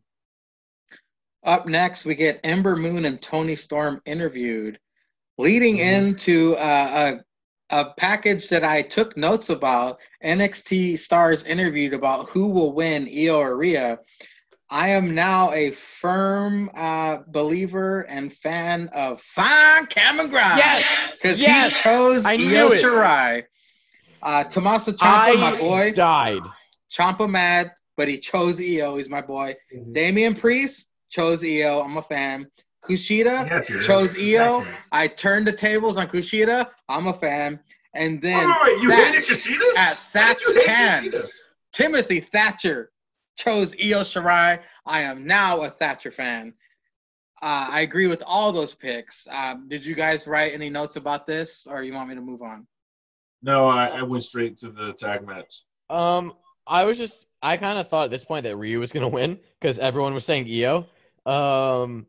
But no, I died because I heard I'm gonna pick, and I'm like, oh my god, no way. Like Io, and I'm like, oh, this is fucking phenomenal. I rewound. I was like, oh, of course. He doesn't just say Io. He goes, I'm gonna pick Io Shirai. Like, of course he got it. I love it. Always living the gimmick. He's living the gimmick, baby. I'm a fan of Fine Cameron Grimes. I'm gonna get his shirt as soon as he comes out with a better one. Up Hey, next, don't you? Hey, hey. So hey, that's never. Hey, so that is a good shirt. I don't know what you say. Objectively, that is actually a pretty funny fucking shirt. All right. It's a So good shirt. I am only hoping that both shops go on like Cyber Monday for super cheap, and I'm buying like 12 wrestling shirts. I'm buying like another shot is calling. I'm buying a Roman Reigns because he's my tribal chief. wow, Roman shirt. Well, I gotta Up say, next. speaking of wrestling shirts real quick, I was packing up to come back home for like 2 months, and I was taking a couple of shirts with me. I had to pack the Thatcher and Grimes shirts, of course, but respectively. I was looking, and I'm like, fuck, because I ordered shit like the Grimes, the Thatcher, like this semester, like, fuck, my wardrobe was like 70% wrestling shirts at this point.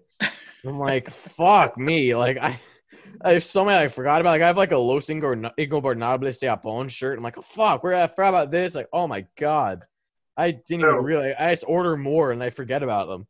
I have the Jericho like let's drink it in, man, and I just wear it out on Friday nights at bars, and people are like, yeah, man, let's drink it in. I'm like, sure, buddy. Yeah, let's drink it in. You gotta get that little bit of the bubbly shirt, Cesar. Yeah, it just says "drink it in, man," and then like people are like, "Yo, man, you trying to take a shot? Drink it in." I'm like, "Yeah, you can pay for it, fuck that." I was like, "You don't see the back where it says a Jericho shirt on it, but you don't know about that." Tell me, you want to get free drinks? Get the Jericho "Drink It In" shirt. Because when people are drunk and they're already hammered at 1:30 a.m. and you show up to a bar, buy your shot because I'm like, "Drink it in, drink it in." The wrestling guys like it, and then they'll buy your shot. Up next, we get Dakota Kai with Straight Sonya versus Ember Moon and Tony Storm. Tony and Ember have great chemistry together, even though this is a put-together tag team. Ember Moon whooping ass this match. You can really see the passion and the skill she has in this. Straight Sonya pounces Ember. Booty Storm triple Germans to Kai. Booty Storm headbutt spot, which I always love because it dazes her as well.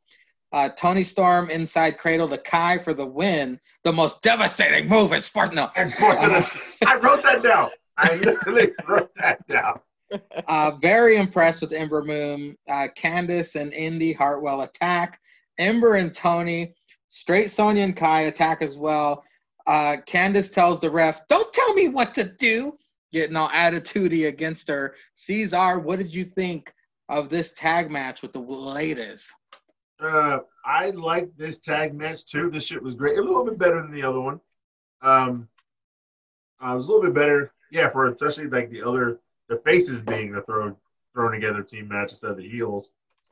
But you know, Dakota Kai and Straight Sonya have been together for so long; they've got to at least worked out, hung out a couple times to get their shit together. The fucking the spot where Tony Storm headbutted Straight Sonya,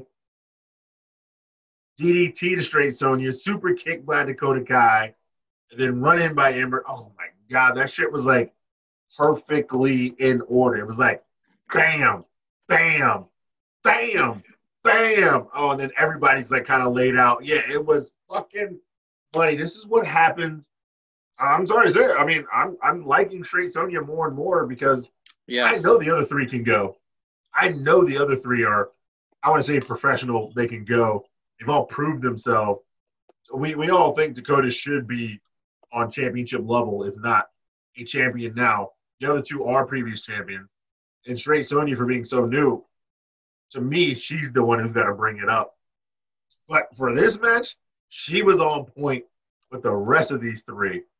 Fucking killing it. When she was in beast mode and she was beating these bitches up in the beginning of the match, she was killing it.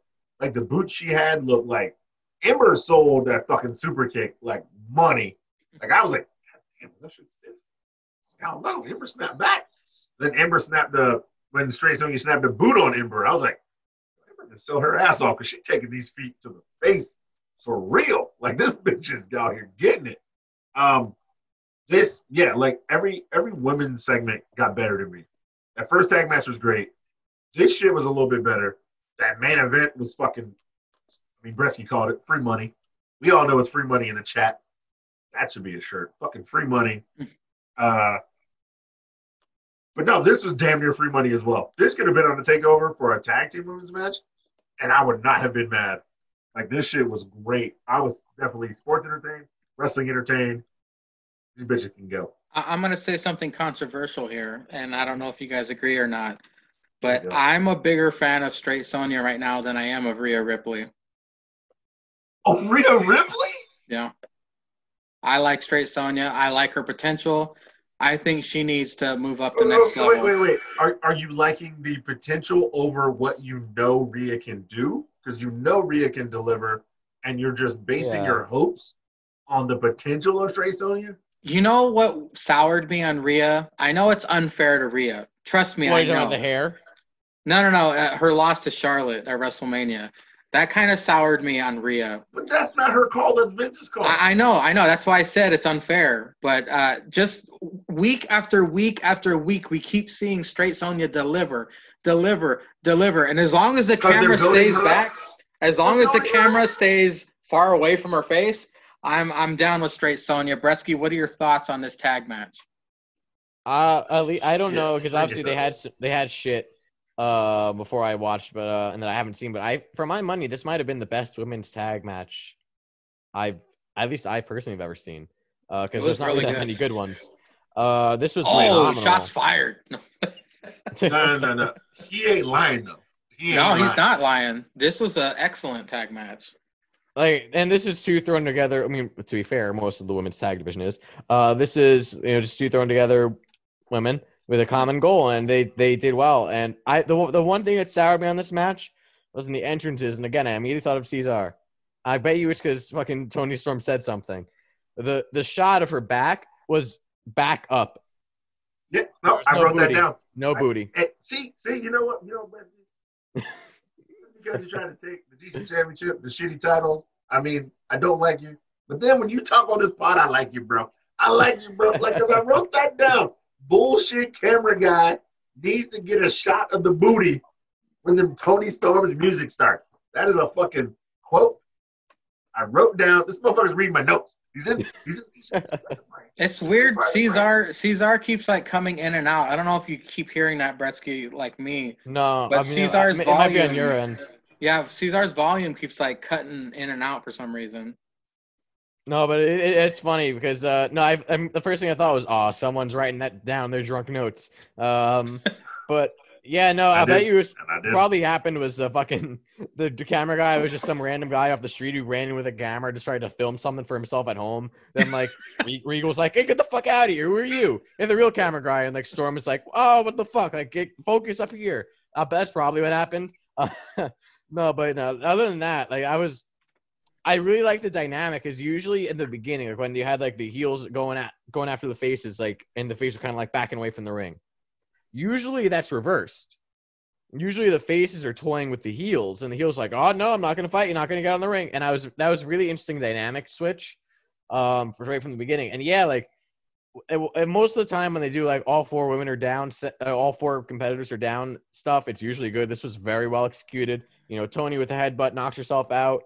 Then all of a sudden they get straight Sonya down because she's big, really put her over. And then Ember had to do the DDT and then the kick and then all that. It was really good, really well executed. Every woman looked great in this match, and it furthered the story at the end. It was really, really good. No one looked bad. Everyone looked stronger coming out of this, even in defeat for Straight Sonya and Dakota Kai. I kind of agree with Mangria. I see what you're saying.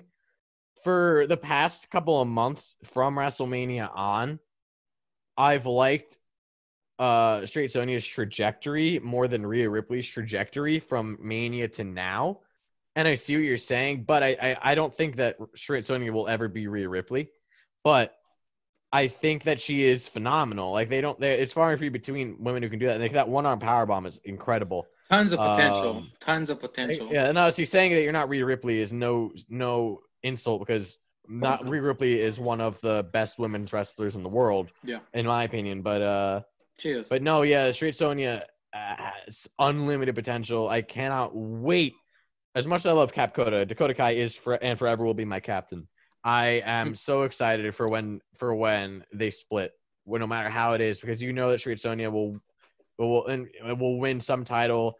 You know, she'll go on to, whether or not Vince will probably like her because she's a big woman too, much like he likes Rhea Ripley. So I'm very excited to see how that goes down. But no, again, like I said in the beginning, for my money, this might have been the best women's tag match at least I've ever seen.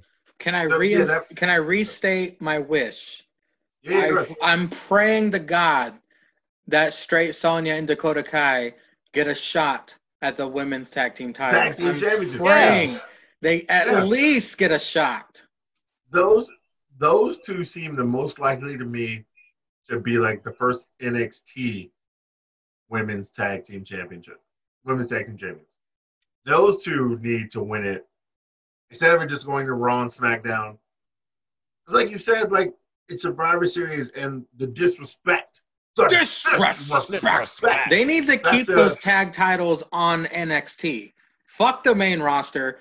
The WWE tag team titles, women's tag titles, should stay on NXT. On NXT. They just have the best women's division. Yeah. And people wouldn't bitch about them. No. Because it's all made up tag teams on Raw and SmackDown. Like, and then, like, if you could do, like, a Bayley Sasha move if you're really so main roster. Show your bitch ass up to the CWC. Like, take these bitches on. Like, or even show, like, you would even give NXT more props if they showed up at a pay-per-view and fought whatever Raw or SmackDown fake-ass team you had for them to really fight. But, like, them shits would get props on NXT. They would get respected at NXT.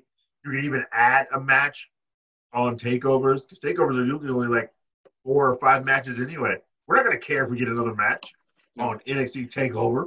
It's just probably going to make the takeover better. The way these bitches wrestle, they fucking kill it. And I don't mean to call no bitch. You know I've been drinking. Hey, the fuck shit team of the year, Peyton Royce and Lacey Evans. That's the fuck shit team of the year. We're not going to talk about that. Don't even bring that up. Jesus Christ, what were they thinking? I don't even want to talk about that. I don't want to talk about that. My eyes like it. Yeah. My eyes like it. It brings you back. Yeah, my eyes like it. You're right. Yeah. Brings me back to my original question. Do you just like the potential of Straight Sonya over, because Rhea Ripley's gold, bro? Like, all right, if you honestly think about it, she could go on Raw or SmackDown right now and literally Cesar spilled his be the beer champ. all over his computer. Nope, it's an empty can. Oh, Just okay. fell off. Oh, good. They were 3 stacked, and it fell off because the fan was blowing. Are you just liking the potential because Straight Sonya, they're building up Straight Sonya right, and she's getting a lot of wins? Or because we know Rhea Ripley is great, you can't tell me like you couldn't see Rhea Ripley versus Sasha or Rhea Ripley versus Asuka, and not Ooh, Ripley versus Listen, Asuka would be listen. Let me reiterate. No disrespect to Rhea.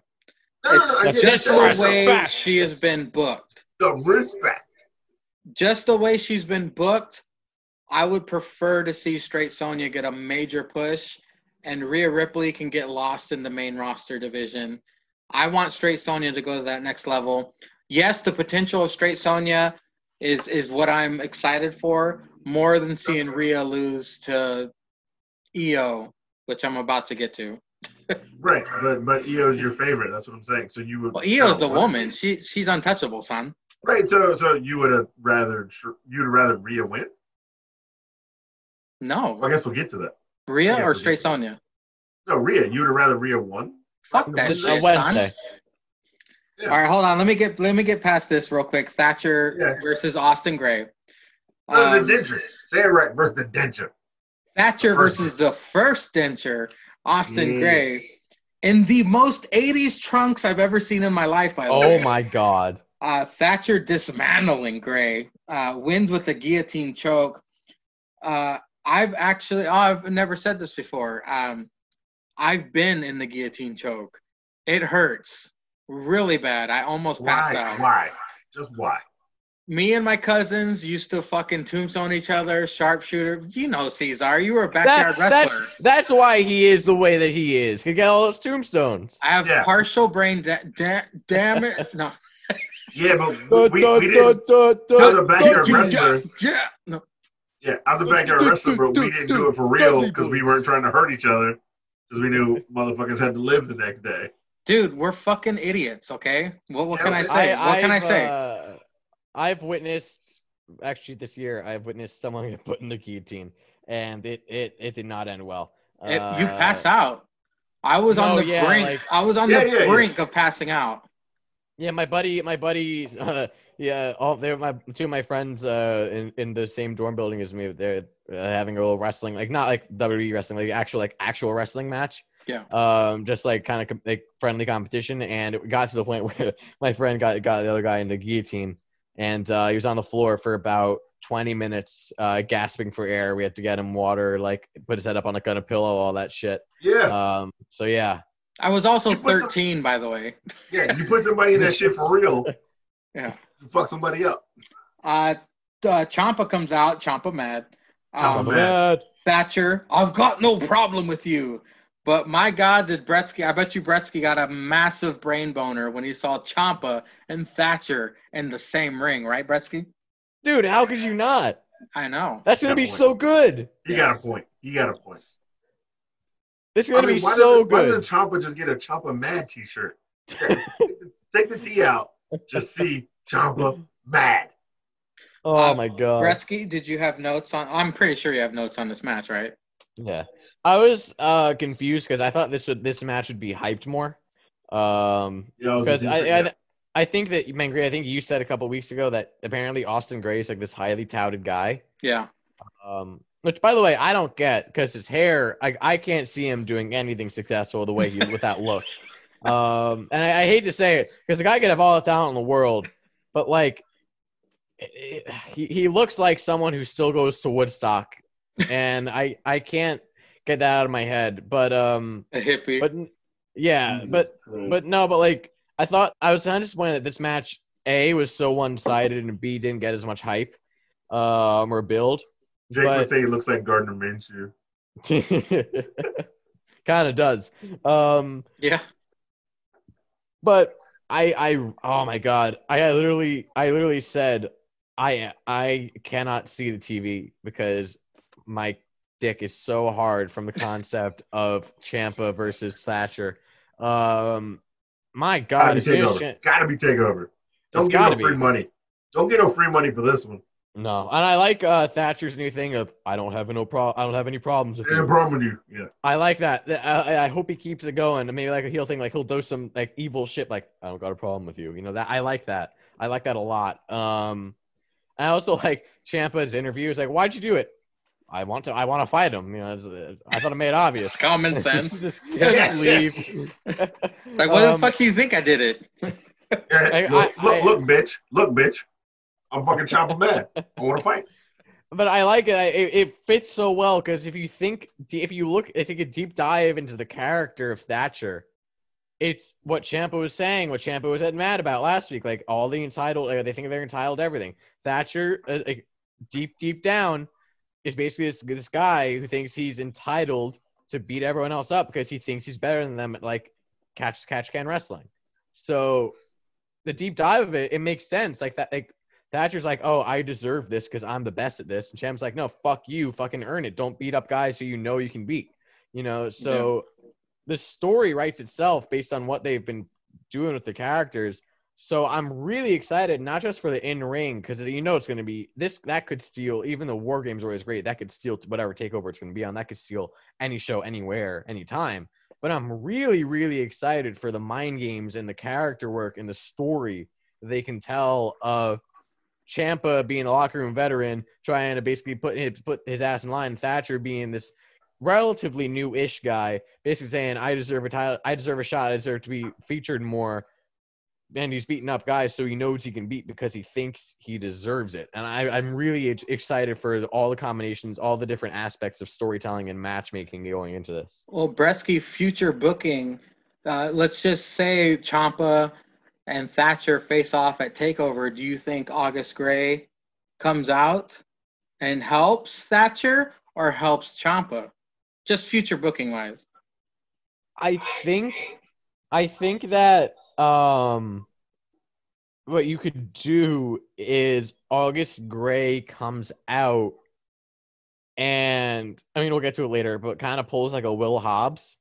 Mm-hmm. And I think that I because you can do both ways. I think you could do both ways, but I think you could do Gray attacking Ciampa, and then Thatcher being like, "You learned something from me. Holy shit! Like you're actually not a worthless idiot." And then they could even become a tag team. Like they could be a tag, or like, you know, you could actually have like more denser sessions where like maybe he's like, "Listen, I'm sorry. You actually you were right. Like I lost to you in like 2 seconds." You know, you were right. I need to listen to you. Or you could even do it where Gray goes after fucking Thatcher and Ciampa's like, listen, you fucking idiot, I don't need your help. And, you know, Gray's like, no, but you're the veteran, like you say, like I wanna learn from you. You're the locker room leader. And you could have like weeks of August Gray being like, I want to learn from you. And Ciampa be like, no, fuck you. And then eventually take a begrudging, like, all right, fine, I'll help you. And that kind of thing. But I think you can go both ways with it. But there's a lot of possibilities of this, and I think that this is going to be a great showcase for both of these guys. Yeah, I kind of like what you said, Austin Gray joining with Thatcher. And they'll have like a future Thatch Can wrestling session where August is the one who's bullying the student, and Thatcher's like with his hands behind his back going, okay, go ahead and get him in a guillotine now. And then you see a new vicious side of August because he sided with Thatcher now. Yep. That's some good future booking right there, Bretsky. Cesar, please wax poetic about the Thatcher match, please. So the Thatcher match to me, the first denture, they always say the student can only surpass the master. So if this is the first denture, he's the only person out of the school who could theoretically one day take down Thatcher. But like my man Bretsky said, like, we all know Ciampa Mad came out there. We all know Ciampa Mad is like, yeah, this fucker thinks he's entitled. What? He's been here a cup of coffee, and now he's got a school for teaching how he wrestles? Who's he beat? Who's he really beat? Is he any kind of champion? Did he win any kind of title? He was a replacement tag team champion. Ciampa really want to get into it on a thing. He was a replacement tag team champion. He didn't earn that belt. That was Pete Dunne and Riddle. So he really didn't earn a belt. He's trying to teach them school. He thinks he's better than people, but he ain't really beat nobody one-on-one. Yeah, I want to fight him. I want to whoop his ass. So I'm champion Matt. I kick down chairs at the end of a promo. This is what I do. So, yeah, they lead to that match. I think it's like you said, if Ciampa wins, then, yeah, the Denture's like, well, I'm just going to follow you. And Ciampa's going to be like, get the fuck out of here. Look, I don't care. Get the fuck away from me. I'm champion Matt. I do shit by myself. You want to meet me in the ring. I'll whoop your ass. So which could lead to him going back to Thatcher like, you know what, Thatcher, you're an asshole, but you were just trying to teach. You're trying to teach your ways. And I get it. You're an asshole. You teach by you go by doing. You don't teach by saying. You do. You don't teach. Which I could think, which would probably be a great tag team for them two together. Because Thatcher's like, yeah, you see what I'm saying? Like, you can't go it on your own, kid, because these fuckers in NXT are assholes. Like, you try to learn from the best. Yeah, he got lucky one night, but anybody knows what happens in the ring. Like, if I really was taking him serious, I could have had him. Blah, blah, blah, blah. Anyway. But, yeah, like I said, like Bretsky said, it could go either way. But I think the way they would go would probably be this guy be a face because keep Thatcher a heel. This guy be a face. He would follow Ciampa around. Ciampa would just get crazy and beat the fuck out of him again. But no, this match was great. Looking forward, yeah. Thatcher Ciampa, fuck yeah. It's got to be TakeOver, man. It's too much free money. You can't keep giving us all this free money. And what's very upsetting is that fucking AEW still won the ratings when NXT is just dishing out gold fucking every week. Well, that has to do because they're only 1 year old. And then like with that, I'm never gonna talk. Well, you know what? I'm gonna rant about that commercial when it's AEW's turn. The Boundless commercial? Yeah, we all know what commercial I'm talking about. We all know what commercial. But I wrote it in my notes. We all know. But yes, for storytelling wise, Ciampa versus Thatcher could go a couple different ways, and with including the dentures, this shit is gold. You cannot give us their first confrontational match on fucking NXT. They got to start on a pay-per-view. They can end on an NXT. Like, if you want to go 3, you're the best of 3. Totally fine with me. But Ciampa Thatch has to be one of those matches that we all always have on a takeover that have no title, but it's two great stars fighting just to fight. And these guys both fight just to fight. So it doesn't need to have a title. It doesn't need to lead to any guy leading into a title match. These guys can just fight. And that's what this is. And they don't need to fight next week. They need to fight in 2 weeks on the fucking card. You know what the biggest bummer is? They'll never pick up the name dentures. Cesar came up with the dentures. That was perfect. They'll never pick up on that. And you came up with that like that. That's gold already. Hashtag cancel WWE Network. I'm gonna belt out everything that happens before the main event. If you guys have notes on it, let me know. Tommaso Ciampa wants to fight Thatcher. Damian Priest comes out. Gargano attacks. Leon Ruff attacks. Gargano and Priest go after Ruff. He escapes. Regal finds Boa. Boa says, "She's coming." He's peeking out the door. Leon Ruff tells Regal he'll face Priest and Gargano both. Gentlemen, do you have notes on any of what I just said? Nope. Bretsky? I'll give him props. I still don't know whether or not I care about Boa and Xia Li and Mr. and little Fuji and like Mr. Fuji's son, but you know what? I'll give him props. I didn't really care at the beginning. I still don't know how much I care, but I want to see what happens. I want to see if I'm going to like it or not. So give him props. Hopefully this leads to something interesting because like Cesar, I probably should have fast forwarded this. Yeah. Now we're to the main event of the night. Kinda. The main event of the match. Rhea Ripley versus Io Shirai, the NXT Women's Champion for the title. Okay, Rhea starts the match by smacking Io in the face. Let's all say it together. The disrespect! Mackenzie informs us that Finn Balor will be next. Commercial picture-in-picture. Ripley taking her time, dominating Io. Then we get Finn arrives. Io gets upper hand after German suplex off a second turnbuckle. Rhea's left ear was bleeding. Io locks in the crossface. Io attacking the left arm of Rhea. We get another commercial picture-in-picture. Io continues attack on left arm. Rhea does hit the superplex. Rhea locks in cloverleaf, perhaps not able to lock in full power due to the attack on the left arm. Io locks in armbar. Rhea gets to the ropes. Io misses moonsault and gets turned inside out by Rhea with a lariat. Io powerbombs Rhea through announcer's table. Rhea makes it back into the ring, but Io hits a moonsault to Rhea's legs. Pin for the win. Io retains. They shake hands and hug. Cesar, main event thoughts of NXT. This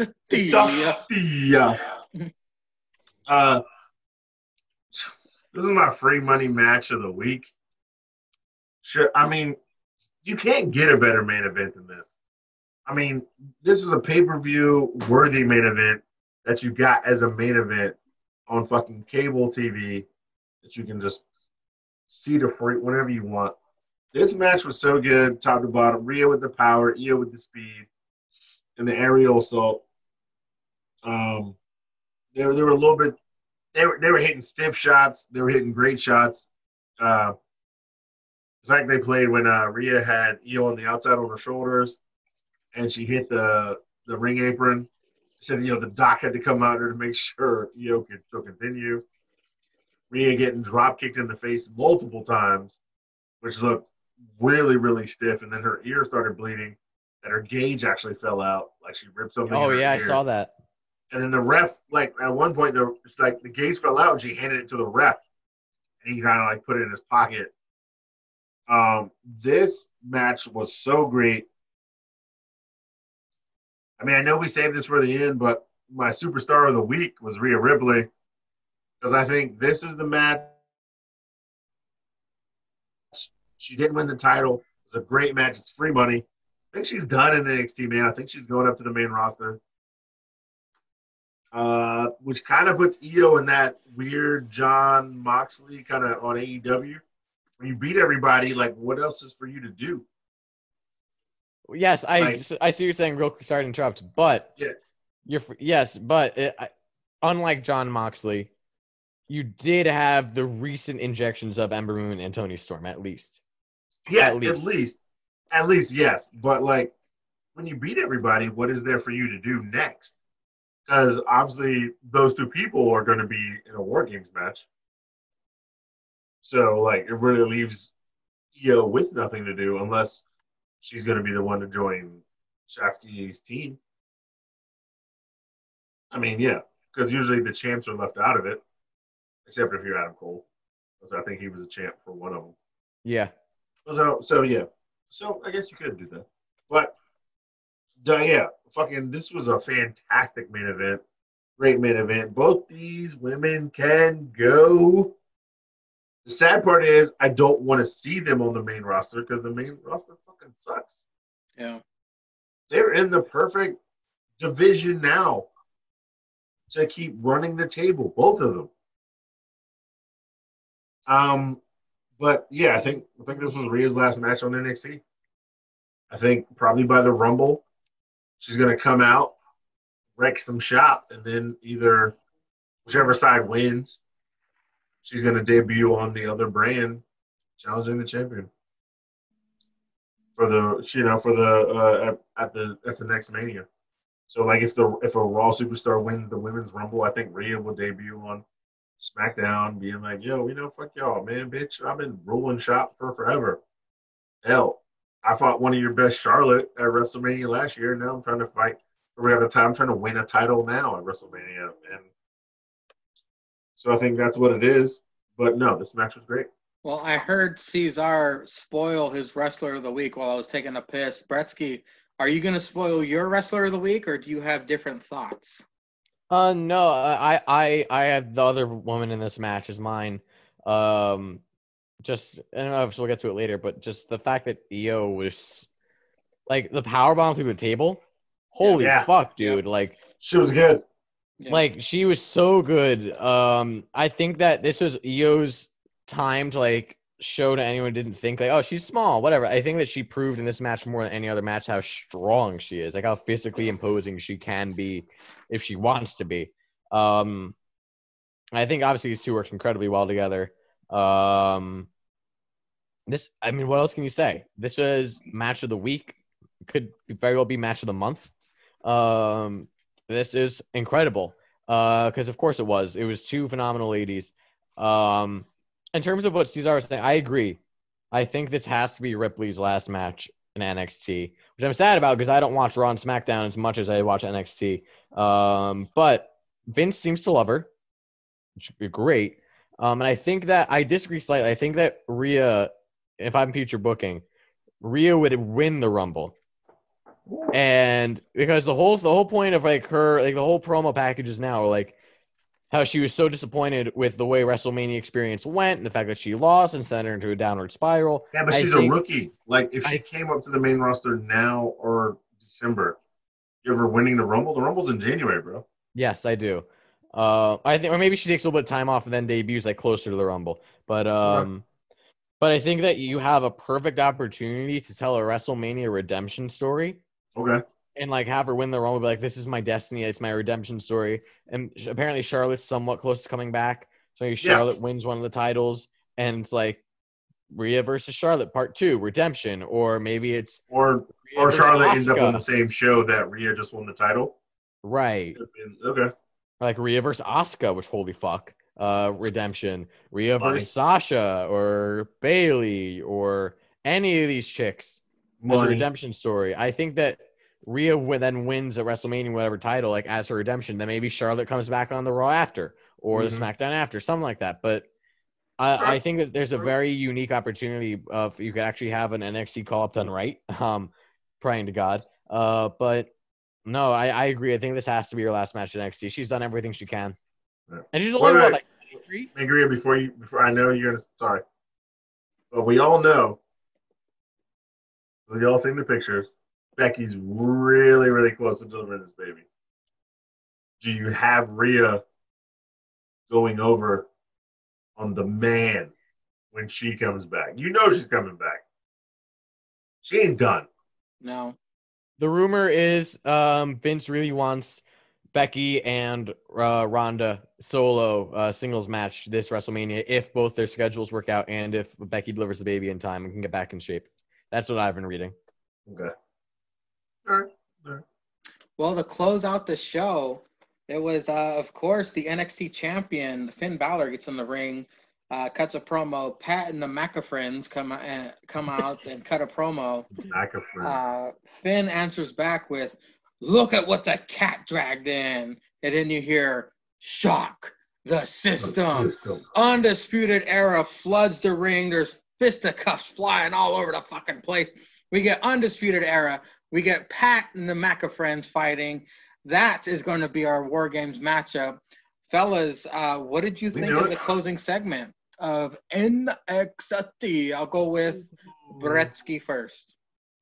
I think this is really good. I like how it kind of followed, like, also at the end of the women's match, I like Rhea went to go raise Io's hand, but Io like didn't realize it, and Rhea's like, whatever, just pat her on the back. But but no, I like how Finn came out as Io was getting in the back, like, "Oh, hey, good job, Io," you know, that shit. Finn with like a short and sweet promo both times. Pat and the McAfriends, you know, Pat dropping bitch, calling dead. Oh, I love it. You have Pete Dunne stopping him. We're doing it's like he just grabs his hand. He was like, "Oh, Breezango, dude." You're right. Dead. And oh my god, it was so good. That's the wild card. That's the wild card. Wild card. Pat McAfee in War Games. Yeah. By the way, Pat took that kick from Adam Cole like a fucking champ.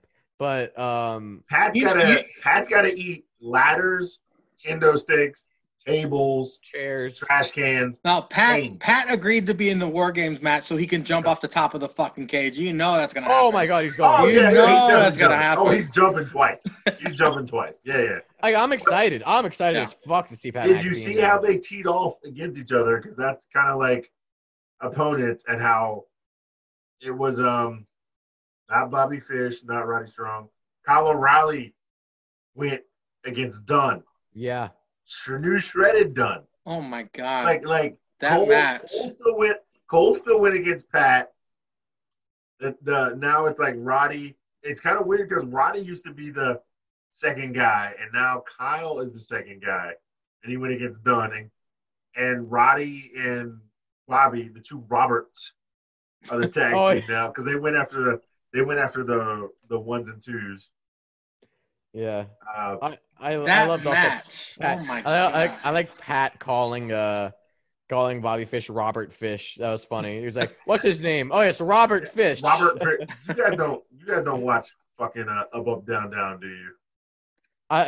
Whenever I get a chance, that's not my channel choice. So I try to.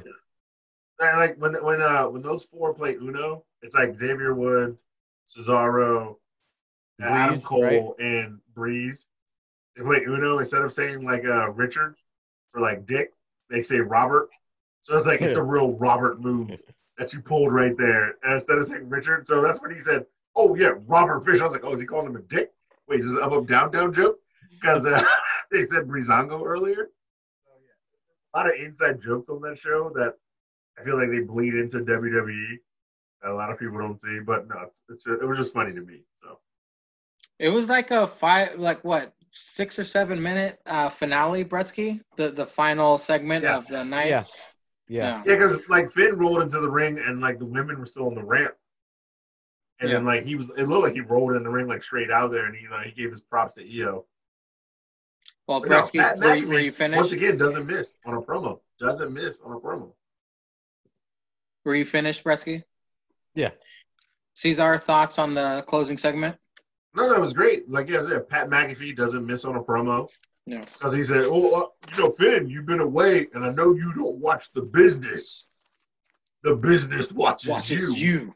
Oh, my God. This dude He was born for this. He was born for this. He was. He missed his calling. Yeah. But because he's still an athlete. He played pro ball, even though he's a kicker. But he still has to work out. But no, promo-wise, Pat McAfee is up there, bro. Yeah. And especially, like, even if they broke up the group, if Pat McAfee was Pete Dunne's manager. Oh, my God. Wrestle, that would be awesome. Awesome. But who could handle his own? Yeah. Please. You can't tell me, Oh. like, Pat McAfee couldn't be the next Paul Heyman. You cannot tell me that. Yeah, that's true. That's true. Pat McAfee with Pete Dunne as your champ, and Pat McAfee just talking shit to the ring. Damn. Yeah, because every time he would go out of control, Pete would just be like, all shredded as fuck. And then Shredded like a gourmet salad, man. you could have Lesnar versus Dunn. Oh my God. That should have been my goddamn dream match. God damn it. God damn it. That scared the piss out of me so bad. I gotta pee. All right, Yeah, I Bretsky, agree. You could also talk about AEW. I've been holding in a piss for a little bit. go for it.